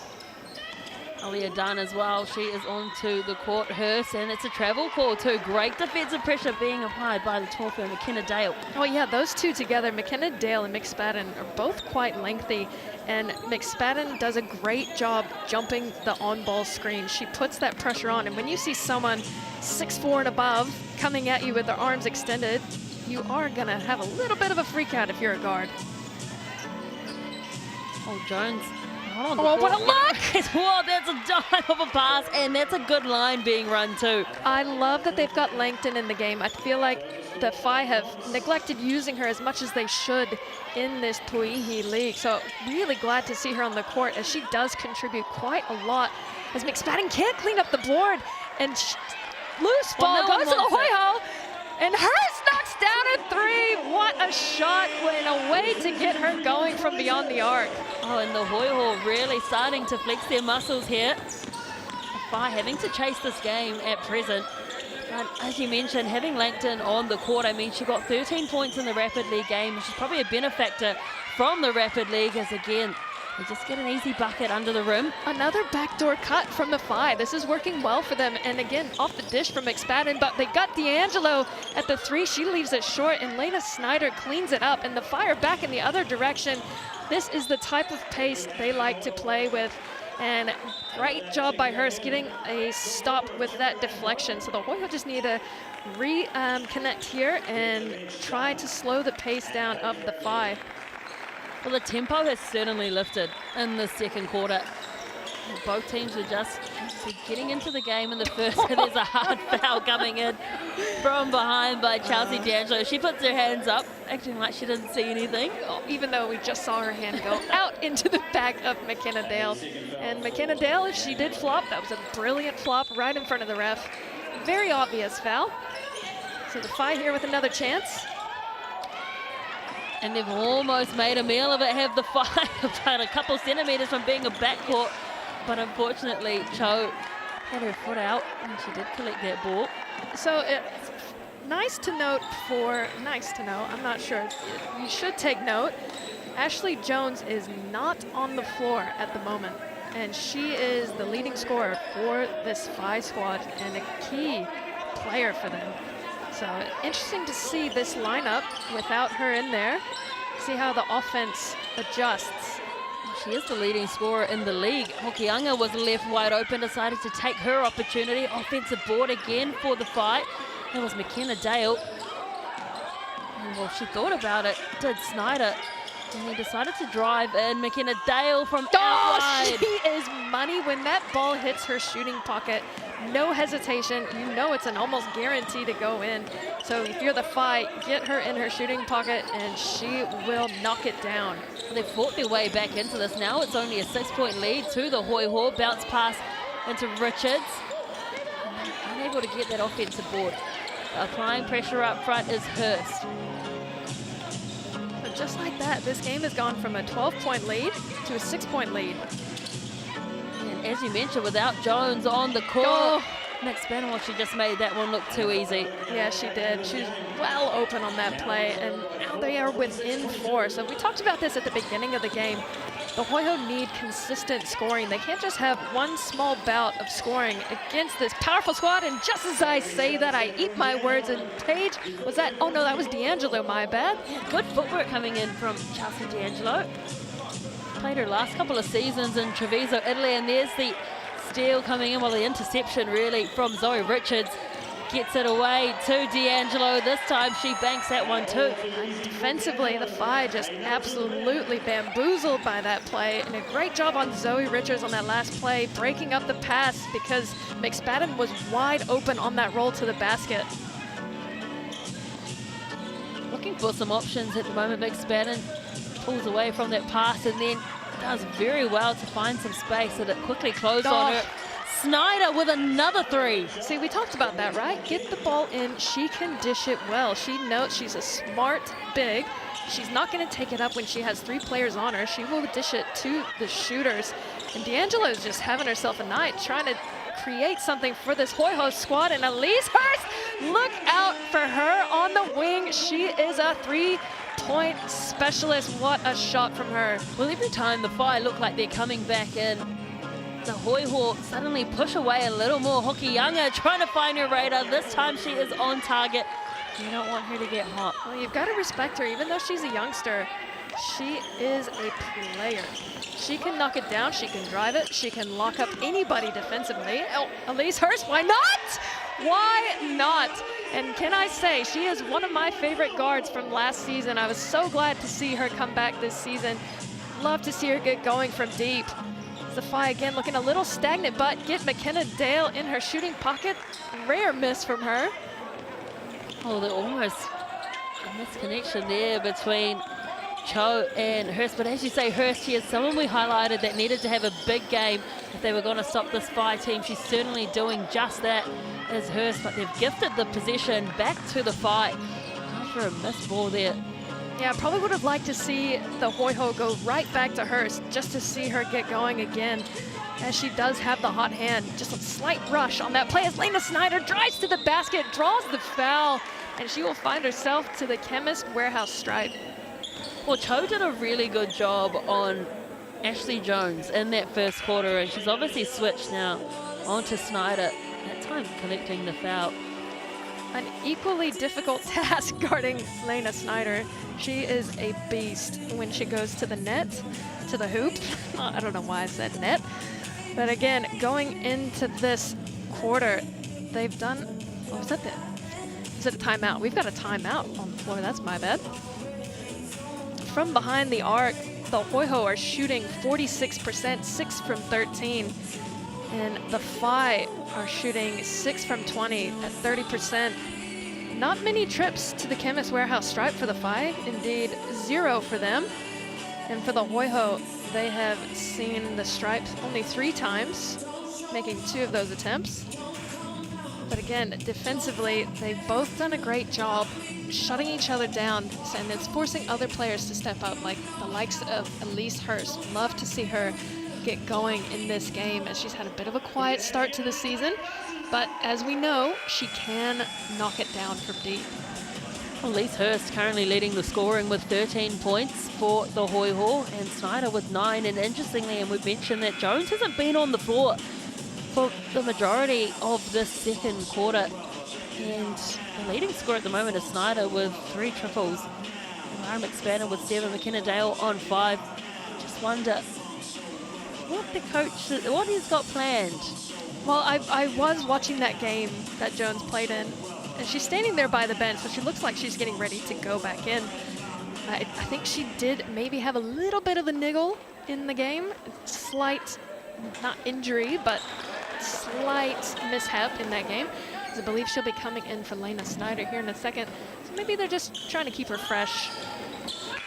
Reminder that they did just play on Friday night as well, and it was a very close loss, 92-90, but at one stage I think they were down by 16. Yeah. And the tenacity to come back. And as I mentioned, Jones had 32 points in that game, McSpadden 22. Well, you just know in this league that no lead is safe. The Hoiho know this. They had a massive lead in one of their games, and they ended up losing that game. Yeah, through the pole climb round 2, they lost that one 91-78. And so you really have to be on for the entire game, all 40 minutes. You see there, McSpadden again. She is quick for her size, just jumping and absolutely putting the pressure on Elise Hurst. And they're going to change the call to say that it came off of Hurst's leg, and I believe that was the right call. So again, another big defensive stop for the Whai. Jones back on to the court. Oh, not happy with that call there. Bradley is shooketh by that call, as I believe we all are. I thought that was some great defensive pressure. Help side D. As you see here, Hoiho sitting in a zone. Well, currently not working because McSpadden was able to get the deep too. Right in the face of Bowman. Bowman did that to her earlier. She said, why not? I'm going to answer right back. I can shoot it from deep. Putting herself on display tonight. Well, the height is obviously unmatched at the moment with McSpadden there. Hurst. Back to Bowman. Back in the hands of Hurst. Fires the shot away, but it's blocked. What a beautiful defensive play there from Kaylee Smiler. Elise Hurst did almost get away with a carry there and then just tried to throw it up. Bit of a rush shot, but Kaylee Smiler staying in that play, getting the block. And the Hoiho have 4 seconds to get a shot off. Brady looking for options, gives a bounce pass to Bowman, but the space closed quickly by the Whai defense. Wanting to bring it up quickly, Kurasume getting a hand to it, I think was Bradley. I'm loving the activity of the Hoiho's hands. They've got all hands out, especially if you're going to sit in a zone. When you are playing, you've got to have active hands, and they're showing that tonight, getting their hands on a lot of passes. Kurasume throws it straight into Joe. Did that hit Kirasome? No, but I think it bounced back, and I thought it hit Kirasome again. I thought for sure that would go the other way, but I must have been wrong. A long ranging pass to the left-hand corner to try and find Smiler, who shot very well in the Sky Broadband Rapid League game. Yep, that's the right call. No, that's the wrong call. McSpadden was over the top, but Bowman definitely touched it last. But I wasn't there, so I can't. Well, they're teammates and they're having a couple of words with each other. Don't think I've really seen many people give the ball back, knowing that they had touched it. No, Not going to start today either. Cho trying to show what her footwork can do. Bradley has Kirisomi on her. Kirisomi doing well on the defense. Bradley no way around her. Richards back to Bradley, and then Richards, a lovely interplay between the two. McSpadden can't believe the foul. Yeah, she did everything in her power to not get a foul and got it in the end. But a good job by Zoe Richards down low, sealing her, getting into the body, and finding herself at the Chemist Warehouse stripe. Zoe Richards, one of the tall ferns in this team, 2023 most improved player in Tauihi. She's such a solid key centerpiece for this Hoiho squad. She is resilient defensively, and on offense, you know you can get her down low, especially on that left-handed side. She is lethal as McKenna Dale pops it from 3. Bam, bam, bam. Thank you, ma'am. McKenna Dale, again, lethal on that left side. Cannot leave her open for a split second because she can knock it down for deep. Just did that right foot step and found her sweet spot. Bradley, again, just looking for something to happen. Cho goes herself, puts it up almost. And I'm not going to get there, but it will be a trip to the Chemist Warehouse strike. Yeah, I would like to see her get a little bit more shots up, and she's had quite a quiet first 2 quarters. No points scored yet. Only shot the ball once. So she's doing great defensively, and she's cleaning up the boards well, but I would like to see her do a little bit more of that. She can shoot the ball from the Chemist Warehouse stripe. As you see, the first one goes down. I don't want her to get too locked up on her defensive assignment that she forgets that she's also an offensive weapon. Absolutely, and you also want to provide another option for this Tauranga Whai team to defend, right? Because at the moment they're leaving her knowing that she's not shooting. Yeah, exactly right, and she can score, like we know this, and she's just being a little bit silent, but maybe this will get her going. She's got the first 2 points down. Jones pushing the pace up the court. And look at that defense by Cho, just like that. She is doing her assignment exactly right, and she's given her team the chance, and the cut from Bowman. Great look with the left hand from Paige Bradley. Just came in flying, did Bowman. Far too quick for any of the defensive players in the fight to get in there. Again, here is that battle between Cho and Jones. Trying to thread that ball through, does very well to Hoki Young, and again the defense from Cho. She has been unbelievable for the Hoiho defensively tonight. If she doesn't score a lot, but she shuts down Jones, she has done her job. Well, Ashley Jones has scored no points in this game. And Bowman again with the step around Jones. And the timeout called by the Whai. Perfectly timed as the Hoiho really getting into a rhythm here offensively through this woman right here. Bowman doing a great job underneath, realizing the mismatch of Jones, and Jones just kind of gave her that one. I mean, we really need to discuss this. No points in the game so far for Jones. Yes, she did sit down for a bit in the second quarter, but the defense has been impressive on her. Need to remind everyone at home that she averages 28.7 points per game, has scored 86 points heading into this, and her field goal percentage is at 43%. Well, this is just, it's funny because you cannot count anybody out, no matter if they have a bad half, a bad quarter, etc. A player of that caliber is going to find the basket. She's going to find her way there, whether that's on her own or through the ball movement on offense. But look for her to get going in the second half for sure. She will not stay silent for an entire game. I can guarantee you that. Yeah, I don't think it's that she's playing bad, but I just think the defense, have been mentioned a couple of times, has been good. But also the Whai are changing up their points of attack. You know, we've seen Snyder have a couple more attempts than usual, McSpadden as well. I think they need to use McSpadden a lot more than they currently are. And if you are the point guard up top, Palace Hokianga or McKenna Dale, whoever, try to get the 1-2 action of her coming up to set the on-ball screen, because she rolls extremely well to the basket and she's quick. So anybody that's guarding her is going to have to be on their toes. And if you can get her deep, she can facilitate for the three-point shot. As we see her up at the top now, you'll see her flash to the basket, but it's tough to do against this zone offense. Or defense, my bad. The intercept almost there from Gallagher. And the rebound in the hands of Bowman, who has really been outstanding as well in this game so far. Bowman running some great lines and crashing the boards. Just that little pop pass in between the spin, the pivot, but just couldn't get the finish. Good Bowman. So it is now with the 5 on attack Snyder there. Get the offensive rhythm back. Again, just the rebound falling in the hands of the Hoiho at present. So less than a minute to go in the first half of this game. No team has used their BNZ player timeout.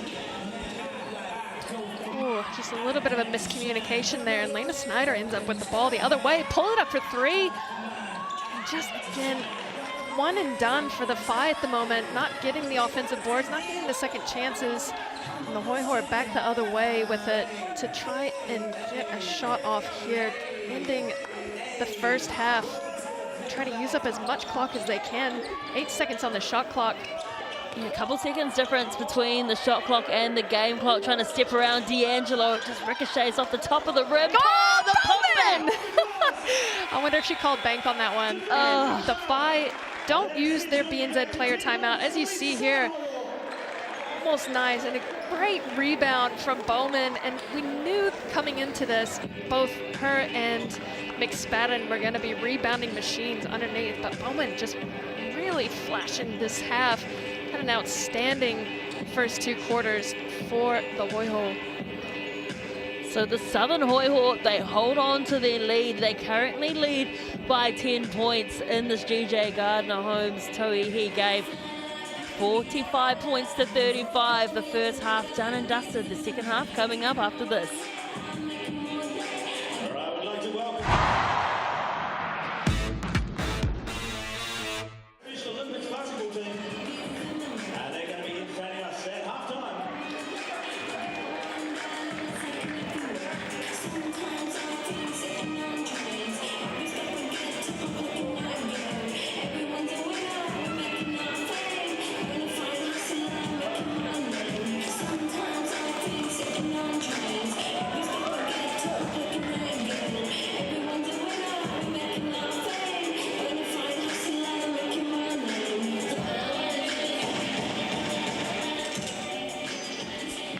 Okay, we're back on TikTok. Let's read the comments. Someone, I don't know how much rugby you watch, but someone has asked, who do you think is going to win the final next week? Do you even know who was in the final? No, no idea. Okay, the teams are Wellington and the Bay of Plenty. Who do you think's gonna win? I'll go with your vote, as you probably I'm know going with it. the Bay of Plenty. I'm going with the Bay of Plenty. All right, I'll go with the Bay of Plenty then. Sorry, team. I do not watch rugby. I'm a terrible, terrible fan. Oh, I'm loving the halftime entertainment here.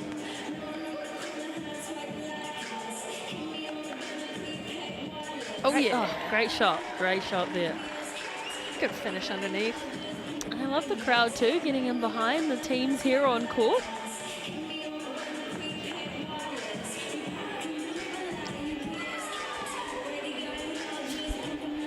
That's so good that our games are live on TikTok every Sunday. So for your Sunday afternoons or your Sunday evenings, we will have a Tauihi basketball game for you to watch, no matter where you are in the world. I should probably get a TikTok. Double dribble, someone said on the game that was happening beforehand. That's some good dribbling there. No double dribble whatsoever. Better ball handling than me. I'll be impressed with this shot. Oh, it just leaves it short. Oh, that was a pass. Another pass. Oh yeah. Gotta love the South clap. You need to be your biggest hype man. Blue squad coming the other way. Oh, the granny shot. Almost got there too. That was pretty impressive. Very accurate. Fast break, layup, no good. Oh, and the ref keeping the ball in play. I don't know if that's allowed, but the blue squad in transition misses the layup. got the rebound and unable. Oh, now it's yellow the other way.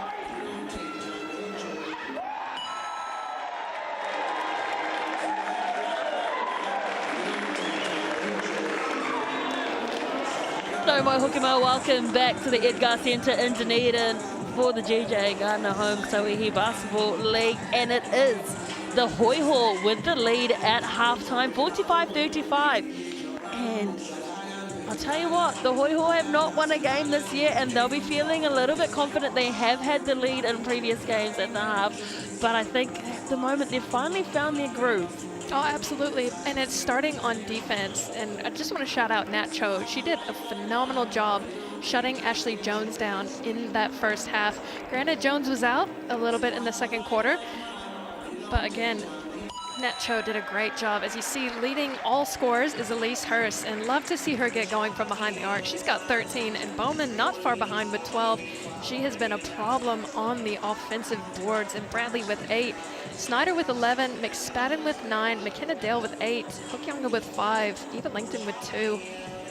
Again, rebounds, Bowman cleaning up, as we talked about before. McSpadden a little bit fewer than she normally cleans up on the rebounds, but you can just see there from the Hoiho doing a great job rebounding wise, leading the charge. 24-19 is the Hoiho. And then with the assist, Paige Bradley dishing the ball well, shooting the ball well, and Nat Cho with 2 herself. McSpadden 3 assists, Kaylee Smiley with 2, and Dale, Hokianga, and Snyder with 1 apiece, as well as Gallagher, Hurst, and D'Angelo. And Cho had a block, as well as McKenna Dale, and Kaylee Smiler had a great one on Elise Hurst. And steals, Lena Snyder with 2, and basically all the Hoiho players with 1. McKenna Dale with 1, and McSpadden with 1 as well. Well, as we've mentioned beforehand, the Hoiho don't close out games well, so they'll need to have some really good game management heading into the second half. Field goal percentage-wise, they're at 47%. There's the Fire shooting at 37%, so they'll want to clean that up as well. But we have the second half coming up after this. It is the Hoiho with the lead, 10 points over the Fire, 45 points to 35.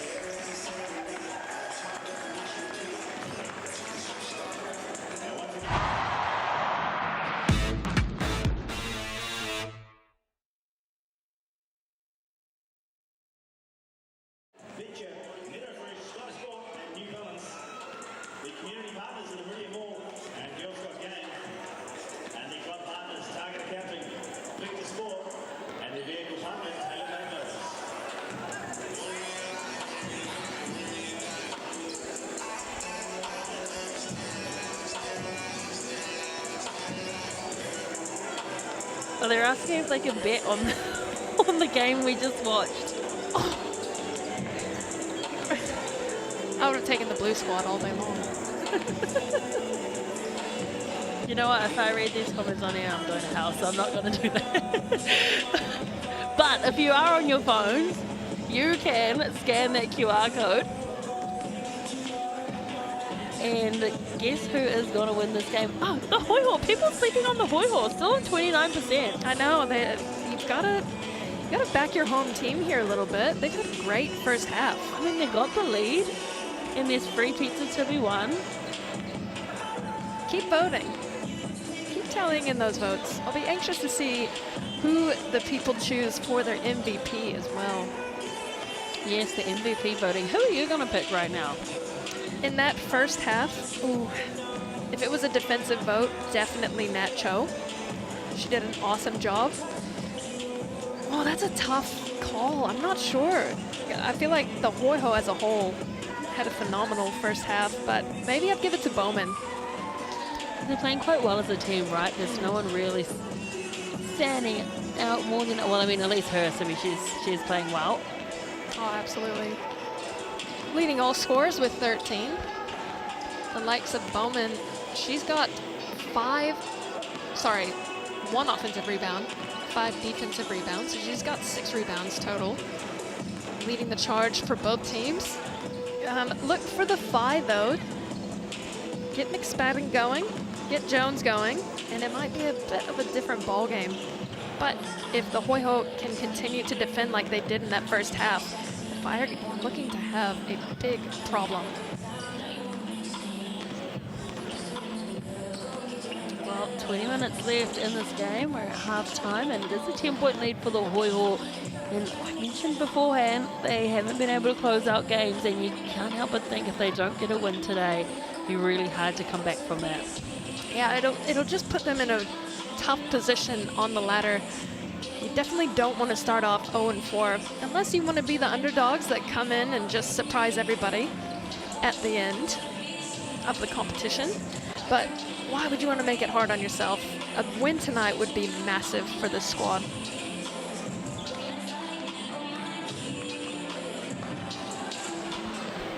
Welcome back to the GJ Gardner home, Tauihi Basketball Aotearoa, and it is the Southern Hoiho leading 45 points to 35 over the Northern group, Tauihi Whai. Tauihi Whai playing in their second game in just 3 days after going down narrowly 92-90 to the Queens. And the Hoiho, they are yet to get their first win of the season. They started off their season with 2 losses on the road against the Queens and the Kahu, and that is not the easiest start to the season, to take that much for free. And then they went and played the Paukai. So if they were to lose today, that means that they would have lost to every team in the league. But they are off to a stellar start, and they just need to have some good game management, Kason, to keep themselves in this. Absolutely, they need to keep that energy they had in the first half going into this third quarter and try to make a statement. Let it be known that they are a team to be respected. And again, the likes of Elise Hurst getting going in the first half is exactly what this Hoiho team needs. And continue to get the ball inside to Samantha Bowman. She had a stellar first half. Don't forget to vote. And it's interesting that people are sleeping on the Hoiho. They are in the lead and only 29% of people are backing them at the moment. So get your phones out and vote if you still believe the Fire are going to win it. And good on you. But if I was a betting person, I'd be going for the Hoiho because there's just something in the way they're playing today that we haven't seen in the past couple games. Yeah, exactly. They look like a strong, cohesive unit. They're shifting well on defense. They're switching it up on defense. When Jones is off the floor, they're switching to a zone. And it's kind of taking McSpadden out of the game, which is good for the Hoiho. But again, if she gets going on a man-to-man set, she is tough to stop on the roll to the basket. As we mentioned, Jones is the leading scorer in the league. And she has 0 points, as does Jade Kurasumi, which is interesting as well. And it is because of the defensive work at present of Nat Cho. Yeah, the defense is just kind of seems to be rattling the Fire a bit, and the Fire unable to play their style of the fast pace, fast break, not having to set in the half-court offense, because when they do get set, sometimes they're a little bit frazzled, they're miscommunicating and just not gelling the way they do when they are in a fast break transition. And you also spoke about it too, the Fire always looking for the 3 balls, but at the moment, points in the paint, the Hoiho have 20, whereas the Fire only have 6, so they might want to just change up their attack there as well. Yeah, exactly, and that's going to be with the involvement of McSpadden underneath. As we've seen, she can dish it, she can take it. So if you can get the ball in her hands deep, you're going to get the defense collapsing and opening up your shooters outside. So we're underway in the second half of the Tauihi game, the last game of round 3. And it is the Hoiho with what the a lead. cut! Oh, the cut was to perfection from Hurst, and they've started with a bang in the second half, have the Hoiho. That was a beautiful cut, beautiful curl, and a great find for the Hoiho. Great offensive set to start this half. McSpadden just calling for her teammates to come forward and collect the ball. Did well to roll away. She was in space, but the pass didn't go. 3 seconds left on the shot clock. McSpadden has work to do. Doesn't fall for her. Zoe Richards with the board. So a good defensive set there from the Hoiho, just forcing them to put up that shot. Bradley steps back just from the Chemist Warehouse stripe, makes it look easy. Oh, she's got such a great jumper from behind the arc and inside. She is such an all-around great player, and you don't want her to get going if you're the Fi. Hokianga tries to find a lane, draws the players out. McSpadden wide open for the three, and it just rolls around the rim and back off. Hurst, well, it's a 3-on-1 down there. McSpadden, if she can stop this, it's brilliant. Well, they do commit the foul, but I mean, there was 3-on-1, only McSpadden there, but she's so big and abrasive that it actually put them in two minds. Yeah, exactly, and you'll see it here. Oh, this is the last play there where Paige Bradley pulled up at the top of the key. And again, if you're the FI, you want to be back in transition offense because this in transition defense, because this Hoiho team can push the pace as well. We saw it on the last play. And they had 3 offensive people crashing the hoop and only 1 back on defense for the FI. And Zoe Richards rewarded here at the Chemist Warehouse strike. The Hoiho extending their lead. They had a 10-point lead at half, and at the moment, FI haven't been able to score. Jones looking for her first points of the game, and I don't think she would have played many games if she hasn't scored a single bucket in a half. Again, the defense is smothering them at present, really forcing them to think about some 50-50 passes. And it does come off Jones. Interestingly, I thought that was off the Hoiho. I thought for sure that came off of Zoe Richards. I was just about to compliment her on her great defensive deflecting skills, but the Hoiho rewarded again for their defense, just forcing the FI to use all of the shot clock and the FI not getting the looks they want, rushing it at the last second. So again, they are doing a phenomenal job defensively, and that's exactly what Coach wanted going into this game. The Hoiho have got plenty of stops in the second half.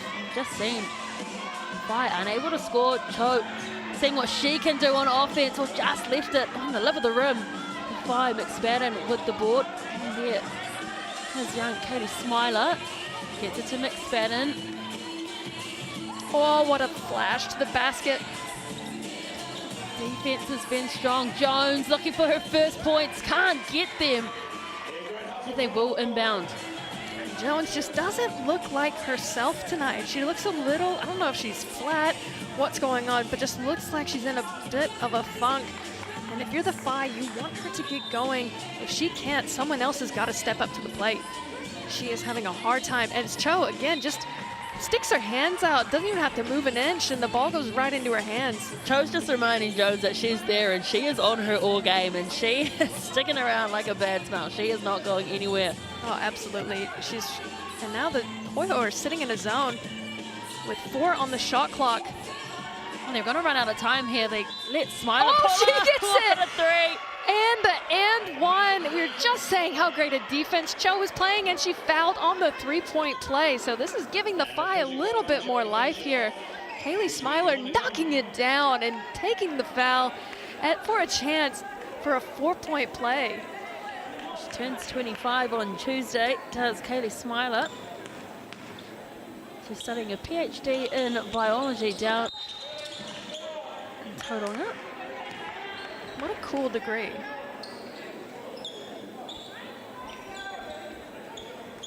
And that'll be a lane violation on, I'm not sure which player. Fortunately for Kaylee Smiler, she gets the 4-point play. Just like that, we are within 12.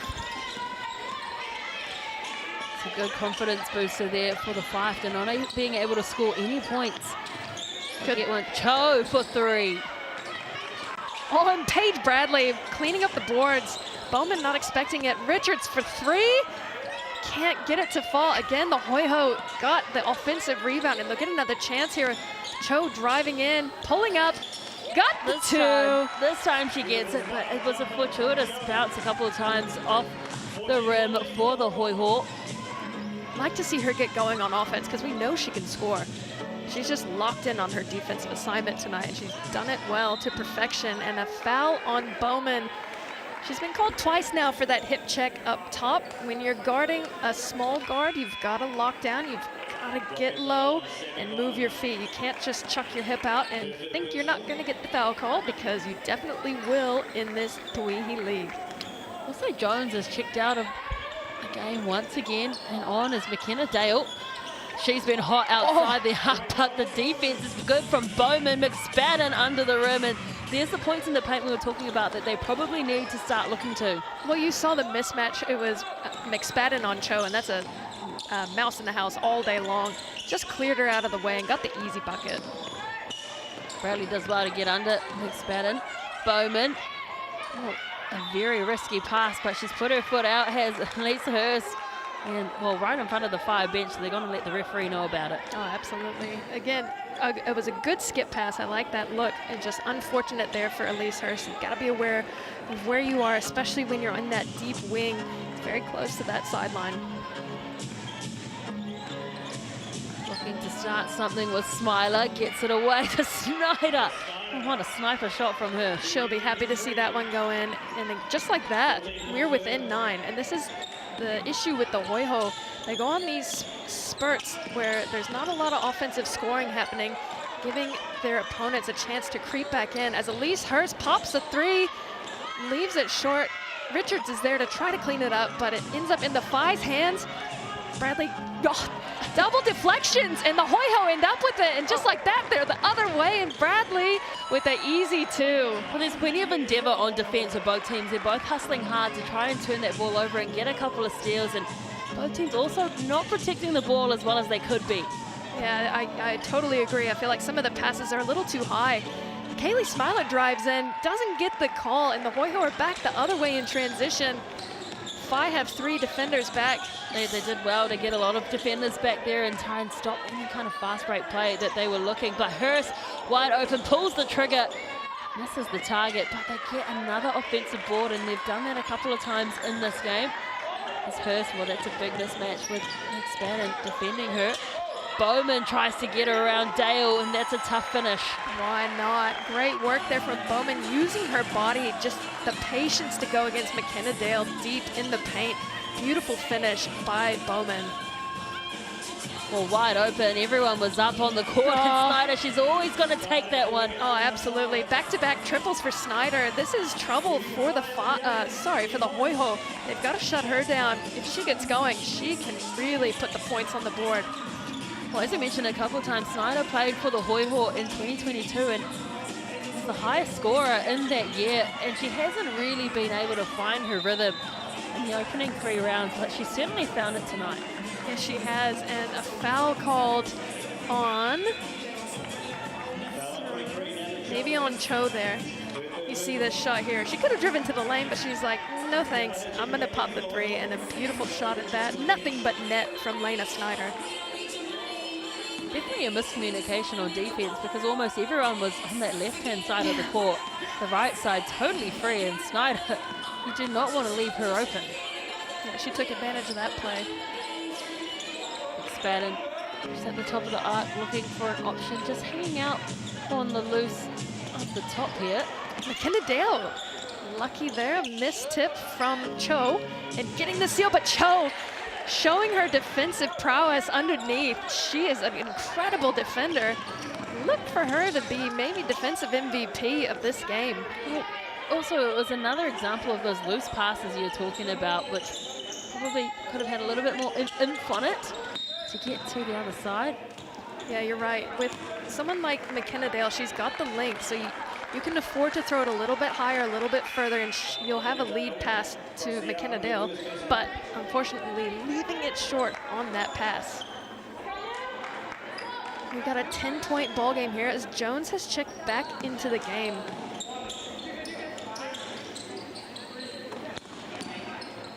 Bradley and McSpadden came up high to try and get to her. Bowman, and they left Hurst wide open on the right side, and she just nails it again. Hurst has had a costly turnover. And look at this, they are just going to put a double dagger in the hearts of the Fire, and there is the timeout. Look at the intensity from the Hoiho. They are getting their hands on everything, whether that's just the defensive mentality for them going into this game, or is it the lackluster, not, you know, what do you want to say? They're not taking care of the ball, the Phi, like they normally do. They're just kind of expecting the Hoiho not to be there. And unfortunately for them, they are everywhere defensively tonight. Have they underestimated the Hoiho? Given their track record, given that the Hoiho lost 73-68 away to the Queens, lost 87-78 away to the Kahu, and then lost to Tauahi at home 91-78. Do you think perhaps that they came into this game thinking it would be easier than what it has been? I don't want to say as I have no idea, but it does look as if they did doubt the Hoiho, and you never want to doubt an underdog because they've got nothing to lose at this point. They've lost their first 3 games. They are playing at home, so they're going to try to make a statement this game. But like you said, you don't want to count them out because they came to play today, and the Phi haven't had the likes of Ashley Jones. She hasn't put a single point on the board, which is completely opposite to what we've seen from her to start the season. She averages, as we've mentioned a couple times, 28.7 points per game. #1 in the league. Has scored 86 points heading into this one. So to have 0 with 3.5 minutes left in the third quarter. And to her defense, though, she hasn't played as many minutes as she usually does, which is interesting rotation from the head coach. And her aggression tonight is not nearly what it normally is, but look at the aggression from McKenna Dale, showing that she can slash to the basket, she can shoot, she can defend, she can do it all. And just patience, too. She was at the top of the perimeter, just waiting, and then all of a sudden found an open lane and took it to the Hoiho on offense. Cho, haven't seen as much from her on offense as we usually do because she's had such a big defensive assignment. She's going to push this shot. She is going to draw the foul and take a trip to the Chemist Warehouse stripe. And I love that from her, especially when you've got Jones on you.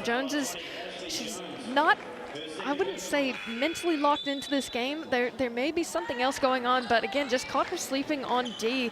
And if you can keep going at her, she's going to have a chance to foul her out of this game.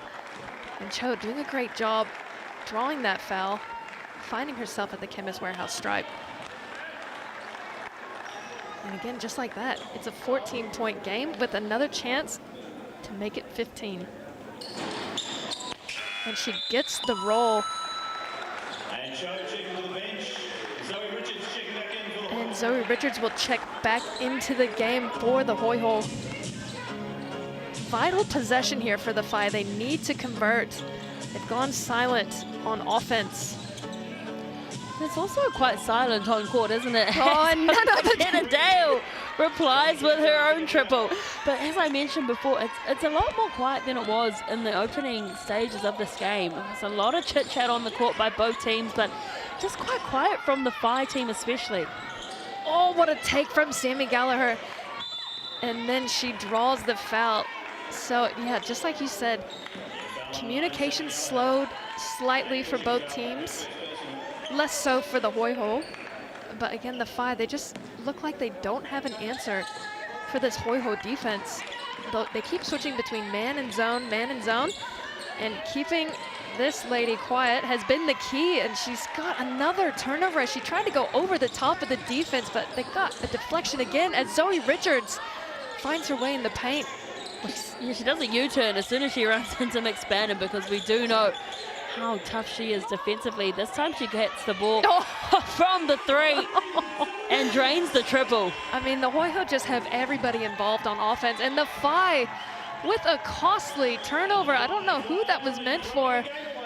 Maybe Emma Rogers.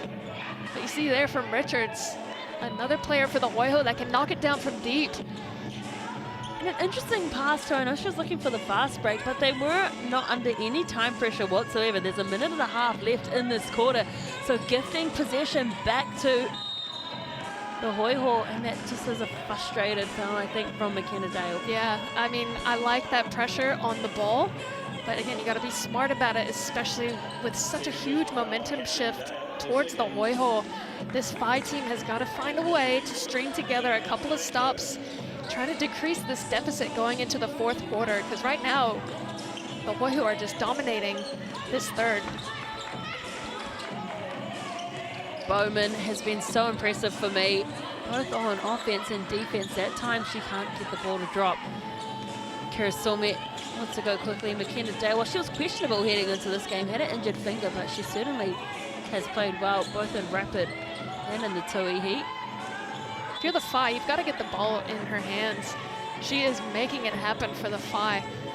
And so if I was coach right now, obviously Jones is not locked in offensively this game, which is totally fine because she shouldn't have to carry the whole weight of the team on her shoulders. So again, McKenna Dale stepping up today And if you're the Phi, keep trying to find her on offense because she has the hot hand.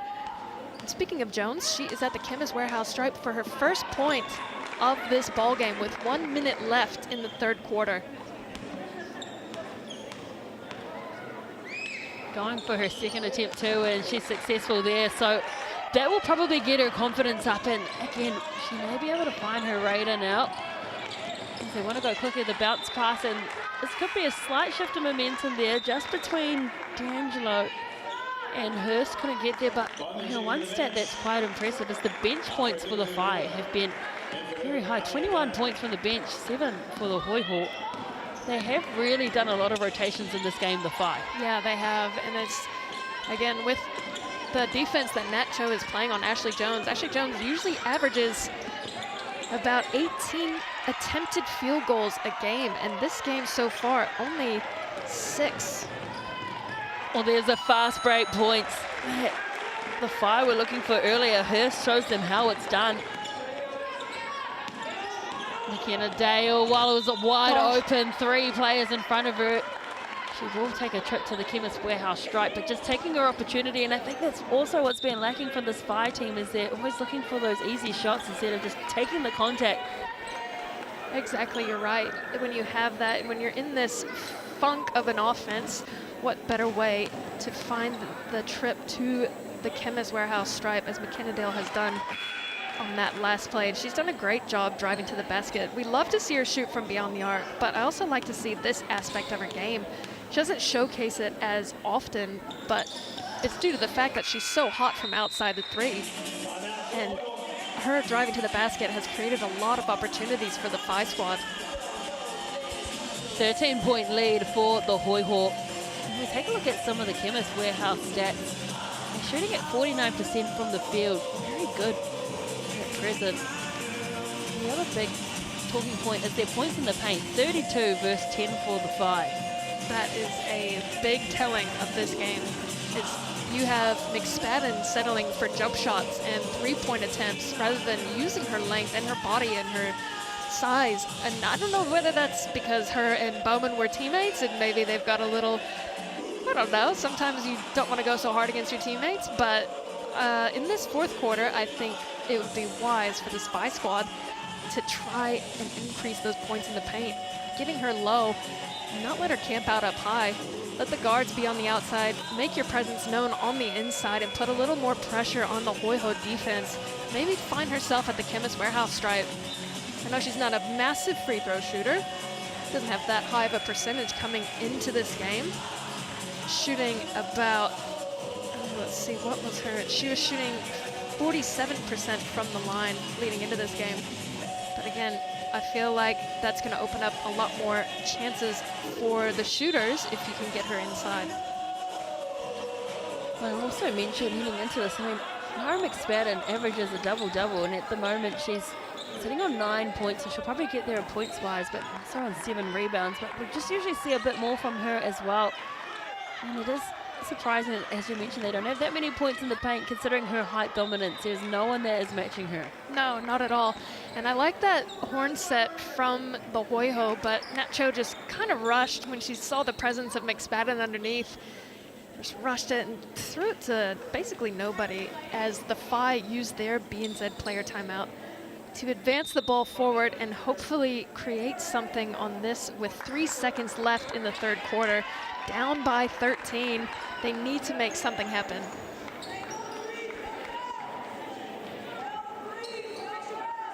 It's a bit of a wasted possession for the Hoiho. Can they lock in defensively and keep this girl from shooting from deep?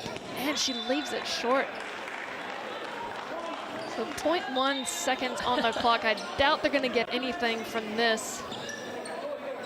Maybe a Hail Mary tip-in, but unlikely. Yeah, they're not even going to attempt it with 0.1 left to go. And so still holding on to this lead. Could today be the day the Hoiho break their losing voodoo? They lead 69-56 over the Tauranga Phi. We have the fourth and final quarter coming up after the break.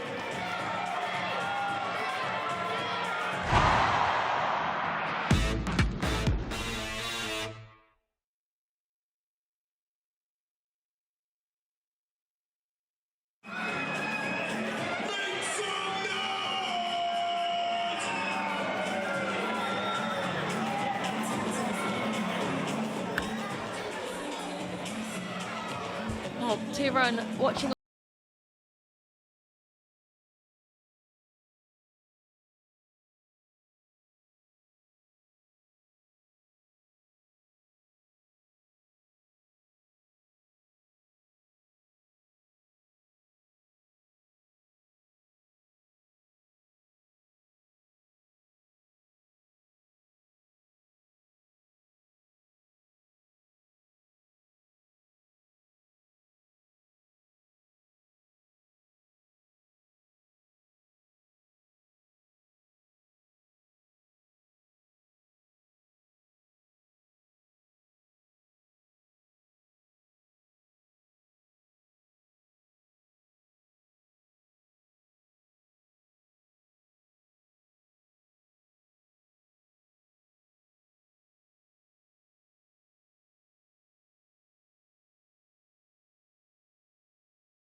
As they go for a quick fast break, McSpadden. Oh, good defense again, Cho. Nat Cho is having a defensive game that any coach would be extremely proud of. She has been a disruptor on the defensive side for the Hoiho. Oh, good vision there too to Richards, but Richards couldn't reel that ball in. But Cho has been so good. And a charge against McKenna Dale. Great job by D'Angelo. Or was it Bradley? I think it was Bradley. Bradley putting her body on the line there. Hey, great job. Good hustle from both teams. Again, unfortunate for the Phi, unable to convert on that possession. Again, just great defensive job from the Hoiho tonight. Holding the Phi to under 60 through 3 quarters. 4th quarter now, sorry. Bowman gets that ball back, give and get. Kicks it out to Cho. Oh, she has had a stellar game, hasn't she? Defensively, and then when she needs to stand up on offense, she's also there. Yeah, you want to reward those players that are working their tail off on the defensive side of things. Happy to see that 3 go in for Cho. McSpadden again, just really static, always waiting for someone to move around. Oh! Here's a good response from Lena Snyder. Love to see her stepping up and not shy from shooting the 3 tonight. Had a bit of defensive pressure there, but shot it anyway as Paige Bradley crosses it, brings it, turns it over. McKenna Dale there to clean it up. She had D'Angelo in behind her. D'Angelo decided to pull out. Different energy from the Phi coming into this 4th quarter, which is exactly what they needed coming in to finish this game.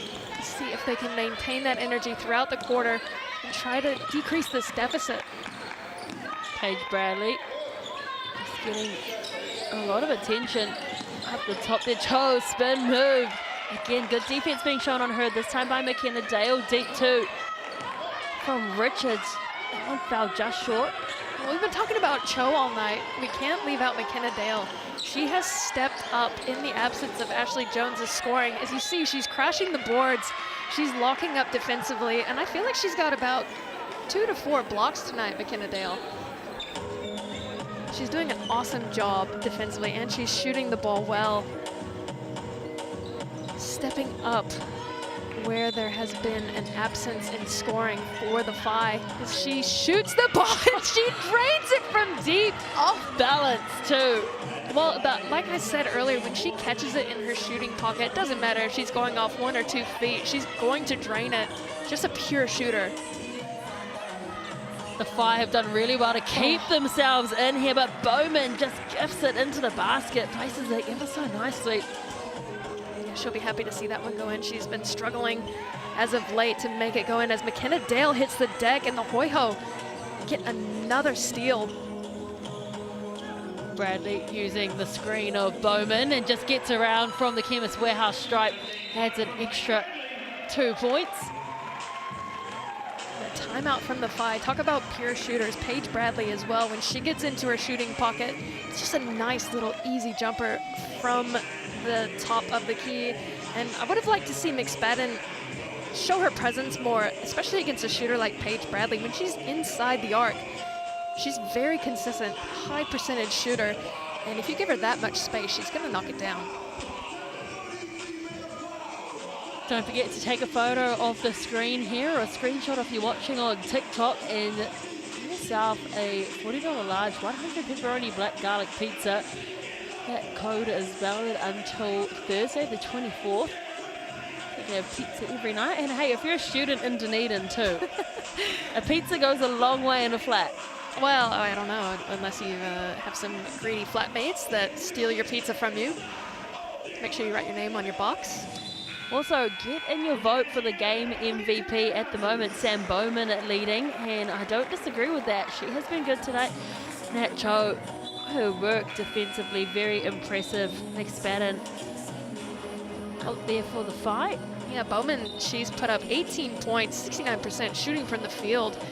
She's got 7 rebounds, 2 offensive, 4 assists, and 3 steals, which is massive. She's been busy on all facets of the game. Absolutely. And Cho, she's only got 9 points, but 8 rebounds, 2 offensive, 2 assists, 2 steals, and she has had her hands on almost every pass from, as you see there, disrupting McSpadden again. McSpadden with an obvious height advantage and allows Cho to get a hand on it. So I don't know if she's got go-go gadget arms or what, but Cho has had her hands everywhere on defense. She's doing really well to confuse the space and just manipulate the Phi shooting. Getting up over everyone there was McSpadden with her height difference. Haven't seen too much of Okiunga in the second half as well here for the Phi. Bounce pass to McSpadden, and that's the kind of work we want to see a bit more of from this Phi team. They've had hardly any points in the paint. They've only got 14 points in the paint in comparison to 36 for the Hoiho. Yeah, you're exactly right. And again, that was an offensive set where they actually got the defense shifting, and then McSpadden had a clear lane to the basket, so they need a little bit more of that action. Just a sweet jumper from D'Angelo. And just like that, back to a 12-point lead for the Hoiho. Snyder back against her own team. She'll be desperate to pick up a win. You always want to get one up over your old team. And again, another one of those loose passes that is allowed to get tipped away by a Hoiho player, but they regathered in the defensive block from Bowman. The Hoiho are a completely different defensive team than we've seen from the first 3 games to start the season. And you can see it, Samantha Bowman, she's in the MVP mix. Had a stellar game so far. Remember, Tom Marshall said their defense has been woeful, and I think he will be very impressed with this. I wonder what training looked like this week. Oh, I can imagine. A lot of defensive drills, that's for sure. I imagine they didn't touch the ball much. They were doing a lot of defensive slides, a lot of defensive, definitely defensive heavy, and it's showing today. Maybe that's the wake-up call they needed, you know, especially when you've got high-caliber players on all teams, and then another defensive stop for the Hoiho. You just can't compliment them enough tonight. They've stuck to the scouting report. They've been efficient and they've been cohesive, and that's been the story of the game. Well, Todd Marshall will be impressed with this. When there's still 5.5 to go, we know how quickly this Phi team can score. And for Paige Bradley really taking it to Smiler, and she pulls up for a 3, can't convert. Normally that'd be a massive mistake, and then just another careless turnover from the Phi. And who was applying pressure? Bowman. Bowman, again, she's just everywhere. She does the little things every which way. Even if she's not shooting that great of a percentage, which tonight she is, she's disrupting everywhere else on the floor. I'm just loving this from the Hoiho. D'Angelo gets it to Bowman. As we mentioned, she plays in the Rockhampton Cyclones with McSpadden in the NBL 1 in Australia. Shot clock winding down, 1 second left, pulls up a good block. Well, Smiler did wonderfully there. Bradley had been certainly playing mind games with her, bringing the ball up the court, but Smiler got one back. Oh, great hustle play there by Smiler, keeping that ball alive, able to keep possession and draw the foul against the Hoiho. But again, I think for the Hoiho, they need to keep taking advantage, or take more advantage of McSpadden at the top of the key, because she is jumping those on-ball screens extremely hard, and that's going to leave a few people open underneath. So you've got to get past that quickly and try to get the ball moving to get some easy looks, as Jade Kirasome can't knock it down from 3. Again, shooting from behind the arc for the Phi tonight. They're shooting 34%, 13 of 38. And the Hoiho shooting 9 of 21, so not getting as many up, but extremely efficient shooting from the Hoiho. What do you think, though, because this Phi team have rotated a lot, probably done a lot more substitutions than this Hoiho team, has that kind of hampered them tonight? Well, you also have to keep in mind that they don't have the likes of Morgan Yeager out on the floor, so they've had to switch their point guard rotation. And I think having her out there could be a game changer for this Phi squad. But again, I think it's a few more weeks. She broke her wrist in the first 2 minutes of their first game. But it'll be interesting to see when she comes back into play how they do their sub rotations, as Jones knocks down a 3. Silent all game, coming alive just when it matters most. She's dusted off the cobwebs, has Ashley Jones, and like we mentioned, they can score quickly. There's still plenty of time. 4 minutes is an age in basketball. They'll be wanting to make sure she doesn't get hot. Cho for 3, just jumps off the edge of the rim, but they have got the offensive board, and another opportunity here, and you can see Bradley just slowing it down. Goes herself. Defense by Kirasome is on her, and it's enough to stop at that time, but they do reset the shot clock back to 14 with that. D'Angelo again leaves that one short. The offensive board's impressive. Not boxing out enough of the Phi. Eventually they get it through Jones. Oh man, Bowman's doing such a good job cleaning up the boards. Just unable to reward herself on those finishes. Just need a little bit softer touch underneath. And she could be looking at a 30-piece tonight if she can get those easy finishes. But again, Hoiho committing the foul there, as we will give possession to the Phi. They're within 9. Jones thought about the 3, decided to drive in, puts it up. Won't get a call, and doesn't get the ball either. This time it's in Hurst's hands. And a loose pass, really not protecting the ball well, both teams. Dale. Oh, the and one. Just when they need it. The and one from McKenna Dale. She should be the MVP for this Phi team tonight. She's done a wonderful job for them, creating when nothing else is happening, driving there, getting the and one, and a chance for the 3-point play. And just like that, we're within 7. She can knock this down. The Phi just need 2 threes to be in this game. Remember, she made her Torpins debut this year versus Puerto Rico. Scored 9 points in just 12 minutes before succumbing to an ankle injury, but we know she's a scorer. She's got a well-rounded game as well. And so now we have a 6-point ball game. The Hoiho, their game management and the leadership really need to stand up here. Hurst, lovely bounce pass through, threading it. McSpadden, what a tough finish by her teammate. Bowman. What a great finish there, taking the contact and getting it over the length of McSpadden. Beautiful job by Bowman, knocking it down when it matters, and Ashley Jones coming alive in the final minutes of the 4th quarter, and we're within 5. Back-to-back triples for Jones. Now it's a 5-point game. Starting to come alive, the Phi. Have they left their run too late? Hurst pulls up for the jump shot. It's off target. Rebound is with Kirisume. Just over 2 minutes to play now. She goes to the left corner and it's whacked down, but it is still their ball. Good job there by Bradley, just making Kirisume stay alert, saying, hey, I'm still here. You're not gonna get past me. I'm still gonna lock you up. Don't take any possession off here. It's a weird pass there from McSpadden, right at the shins of Snyder, and she's gonna go for it. Leaves it short, but Kirisume there to clean it up. The Phi have another chance here. Oh, boxing out so important now here for the Hoiho. They do not want to allow any second chance points. That time it just ricochets straight into the hands of Paige Bradley. So she has enough knowledge and nous just to slow it down, knowing that the Phi are hunting this game. Goes the long route around and gets the and one. Oh, you love to see it from the vet. Paige Bradley, the patience, the drive, the contact, the finish. What a take from Bradley. She's got a chance for a three-point play here. And just the maturity of that play, getting the quality look that they were lacking on the last play. Beautifully done by Bradley. She extends it by 1 point to back to 8. 1:40 to go. This is where you need your shooters to step up. Jones has back-to-back triples. You know Snyder can hit them. She's been shooting well today. She's on 20 points. McSpadden on 13 herself. There's a foul. Is that going to be on Nat Cho? I believe so. Jade Kirisume, good job selling that one. And that's a smart heads-up play, and it'll reset the shot clock to 14 for the Phi. But if you're the Phi, you don't want to use up all of the shot clock. You want to kind of get... Oh, wait, she's at the Chemist Warehouse stripe. My bad.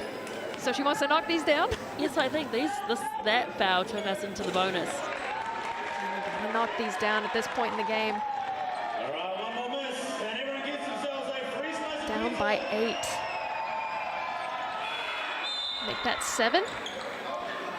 So you'll see full court pressure here from the Phi. Are they going to try and do a quick foul, or are they going to try to generate a steal and a quick basket? Well, they've got fouls to give, have the Phi. And they're not going to do it. They're going to allow Paige Bradley to bring the ball up court and just waste away time, and it is working against it. Paige Bradley is doing brilliantly to get herself down there. Cho to Richardson, back to Cho. And an offensive foul by Zoe Richards, I believe. I think she just rolled and her feet were shuffling and maybe got that on the offensive on-ball screen. Well, 1:09 seconds if they can score quickly here. And that is the woman who can do it. And she loses the handles. Oh, came off the knee. Again, we can sing her praises all day long. Cho has been outstanding this game with her assignment on Jones. She's held Jones to only 8 points. And 6 of those points only coming in the latter stages of the game. Thread the ball well into the hands of Bowman. Up the top, Richards. Rebound taken by the Phi, but the pressure coming in from who else? It's Cho. Firing the ball to Dale. In the corner, Snyder. Really was one of their probably last attempts to try and get that ball back. Fouls to give, no fouls coming. Eventually Dale fouls and she fouls hard. Just take her out, or not. 34 seconds left to play. Awesome job there by the Hoiho. Nat Cho just getting her hands on absolutely everything today. Creating turnover after turnover for her team. She's just been a star tonight on the defensive side of things, as we have a timeout called, I believe by the Hoiho, maybe? Unsure. Well, as we mentioned, the task here is for the Hoiho to close this game out. And while for the Phi, they certainly have shooters who can bring it back for them. Well, for the Hoiho, 3 of their 5 starters are in double digits. Hurst and Bowman with 20 apiece, and Bradley with 17. Cho with only 9, but her performance otherwise has been outstanding. And Zoe Richards with a bit of a quiet night for her as well. And then off the bench, D'Angelo has got 9. And for the Phi, their starting 5, the highest scorer is Lena Snyder with 20. McSpadden only with 13. And and she's been doing well on the rebounding side of things. She's got 9, but Ashley Jones, that has been the story of the night with only 8 points, and majority of those coming in the 4th quarter. And we spoke about McKenna Dale too. I mean, she's leading, as you mentioned, 23 points for the 5, but also 9 rebounds too. She's one away from a double-double. Yeah, McKenna Dale's been amazing tonight. She has lifted her team when they need her the most, and she's got 4 steals to top everything off and 3 blocks. So leading everyone with blocks, for her size, that's pretty great. She is hustling hard tonight. That's the kind of person you want to bring impact from your bench. The Hoiho, they inbound, they try and stay away from the foul trouble, and that's a mistake. I mean, it's a mistake you can afford when you've got this much of a buffer, but again, it's an empty possession when you've just taken a timeout, and the Phi will return and take a timeout for themselves. So again, what can they get going here? It's going to have to be a quick shot, a quick foul, or a quick steal to try and give themselves a chance. But 35 seconds left in the game. Bit of a tough call. As we see here, Bowman still leading the MVP votes for the game. No McKenna Dale. Outrage. I know. She's been outstanding. She's been the spark needed for the Phi. Again, I think the defensive pressure from the Hoiho has just been enough to rattle this Phi squad in the half court. They just haven't had an answer for their defense. Getting a tip on just about every pass you can imagine. And they have done well to adjust from those first 3 losses, the Hoiho. Coming up next week for both these teams, the Phi will play the Queens, this time at home. We saw how close it was. And they played on Friday, 92-90. Queens getting the win, and for the Hoiho, they go on the road to play the Pouakai, who got the win over the Kahu. So 2 good opponents for both of these teams, and the Hoiho can almost sense that they might get their first win of the season here. Oh yeah, absolutely. You can feel it. They're on the edge of their seats, all the fans, I'm sure. As the Phi try to make something happen with less than 30 seconds to play. Well, with not much time on the game clock, they certainly took a while to get that first shot away. But they have got the rebound. Jones stepping back, deep 3. And an out, and you'd have to say that is the game now. Yes, they've got plenty of second chance points opportunities here, but the defense is up to it. And 3 seconds left. It's Hoiho ball to inbound. The difference is 7. The Hoiho know they've got this one locked up. Yeah, just got to get the ball in now, hold possession. Phi aren't going to be fouling, hopefully, because there's not much you can do with 3 seconds left in the game as we have another timeout. Why? Why, Kaysen? I'm unsure. I guess because every point counts. So I don't know, maybe when you're talking here, you don't want to give up any more points if you're the Phi. And if you're the Hoiho, you want any chance you can to help bump yourself up the ladder. So, yeah, as you see, Bowman stealing the MVP vote tonight. She's bumped up to 34%. Lena Snyder in second, 17. Oh, McKenna's jumped in there. There she is. People are starting to wake up and realize what she's done for this Phi team tonight. She's been outstanding. And Sam Bowman, though, certainly has been wonderful for the Hoiho, and it's finally started to click for them tonight. And they'll go back and review this game and be proud of their defensive efforts. And to be able to keep Ashley Jones at such a low scoring capacity for someone of her caliber. As well as the likes of McSpadden. I mean, she came into this game averaging nearly 17 points, and they've managed to keep her to 13. And offensive boards, only 3, but still, she's averaging almost 5 offensive boards. So credit to Bowman. Done a great job locking her teammate up this game. Hurst to Bowman. Well, all of that pause for nothing. We were expecting a trick play or something to show us why they took the time out, but in the end, Bowman just caught the ball, decided to wait for the whistle.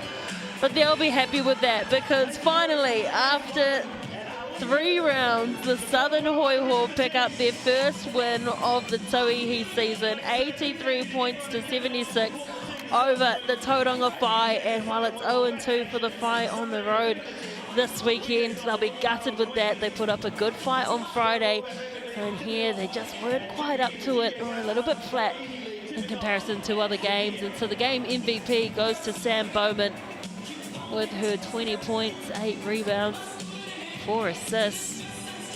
24-year-old. Let's take a look at the full stats though, as they certainly will tell a story. The Chemist Warehouse stats, talk us through them, Casey. Yeah, you see Hurst and Bowman both putting up 20 apiece. McKenna Dale was the story of the game for the Whai, stepping up in the absence of Jones scoring.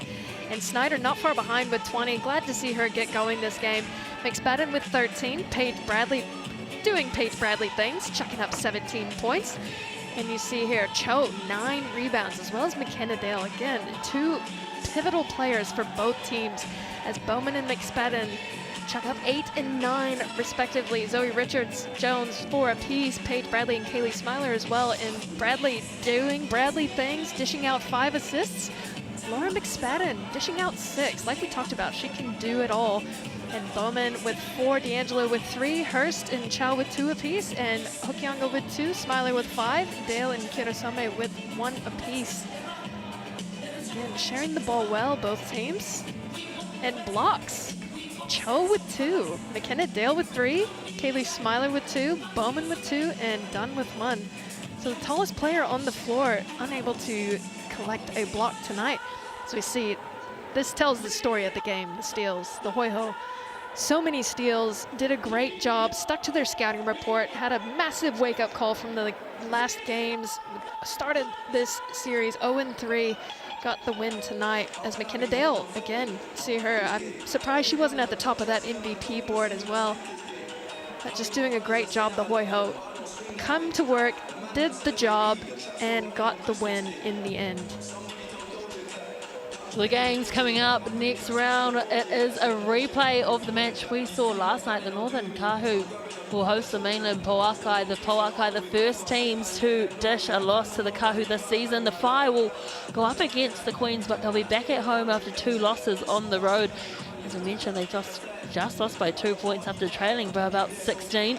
In the Pouakai, they've got the double game in round 4 from Cal Stadium in Christchurch. They will play the Hoiho, and the Hoiho want to put them on notice after this game. They'll know defensively that they'll be tough. So I'm wanting to figure out ways to manipulate this defense, but I think Todd Marshall will be happy to get off the donut and pick up a win. So on behalf of the team here at Sky Sport, thank you so much for joining us. We're GJ Gardner home, Tauihi Basketball Aotearoa on a Sunday night. We look forward to seeing you on Friday, where it is the Kahu and the Pouakai. Mā te wā, we'll see you later.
Because I told you I wanted the smaller bottle, so if someone asked me a couple of days, so I just made it. It just looked crap up that I had this massive bottle.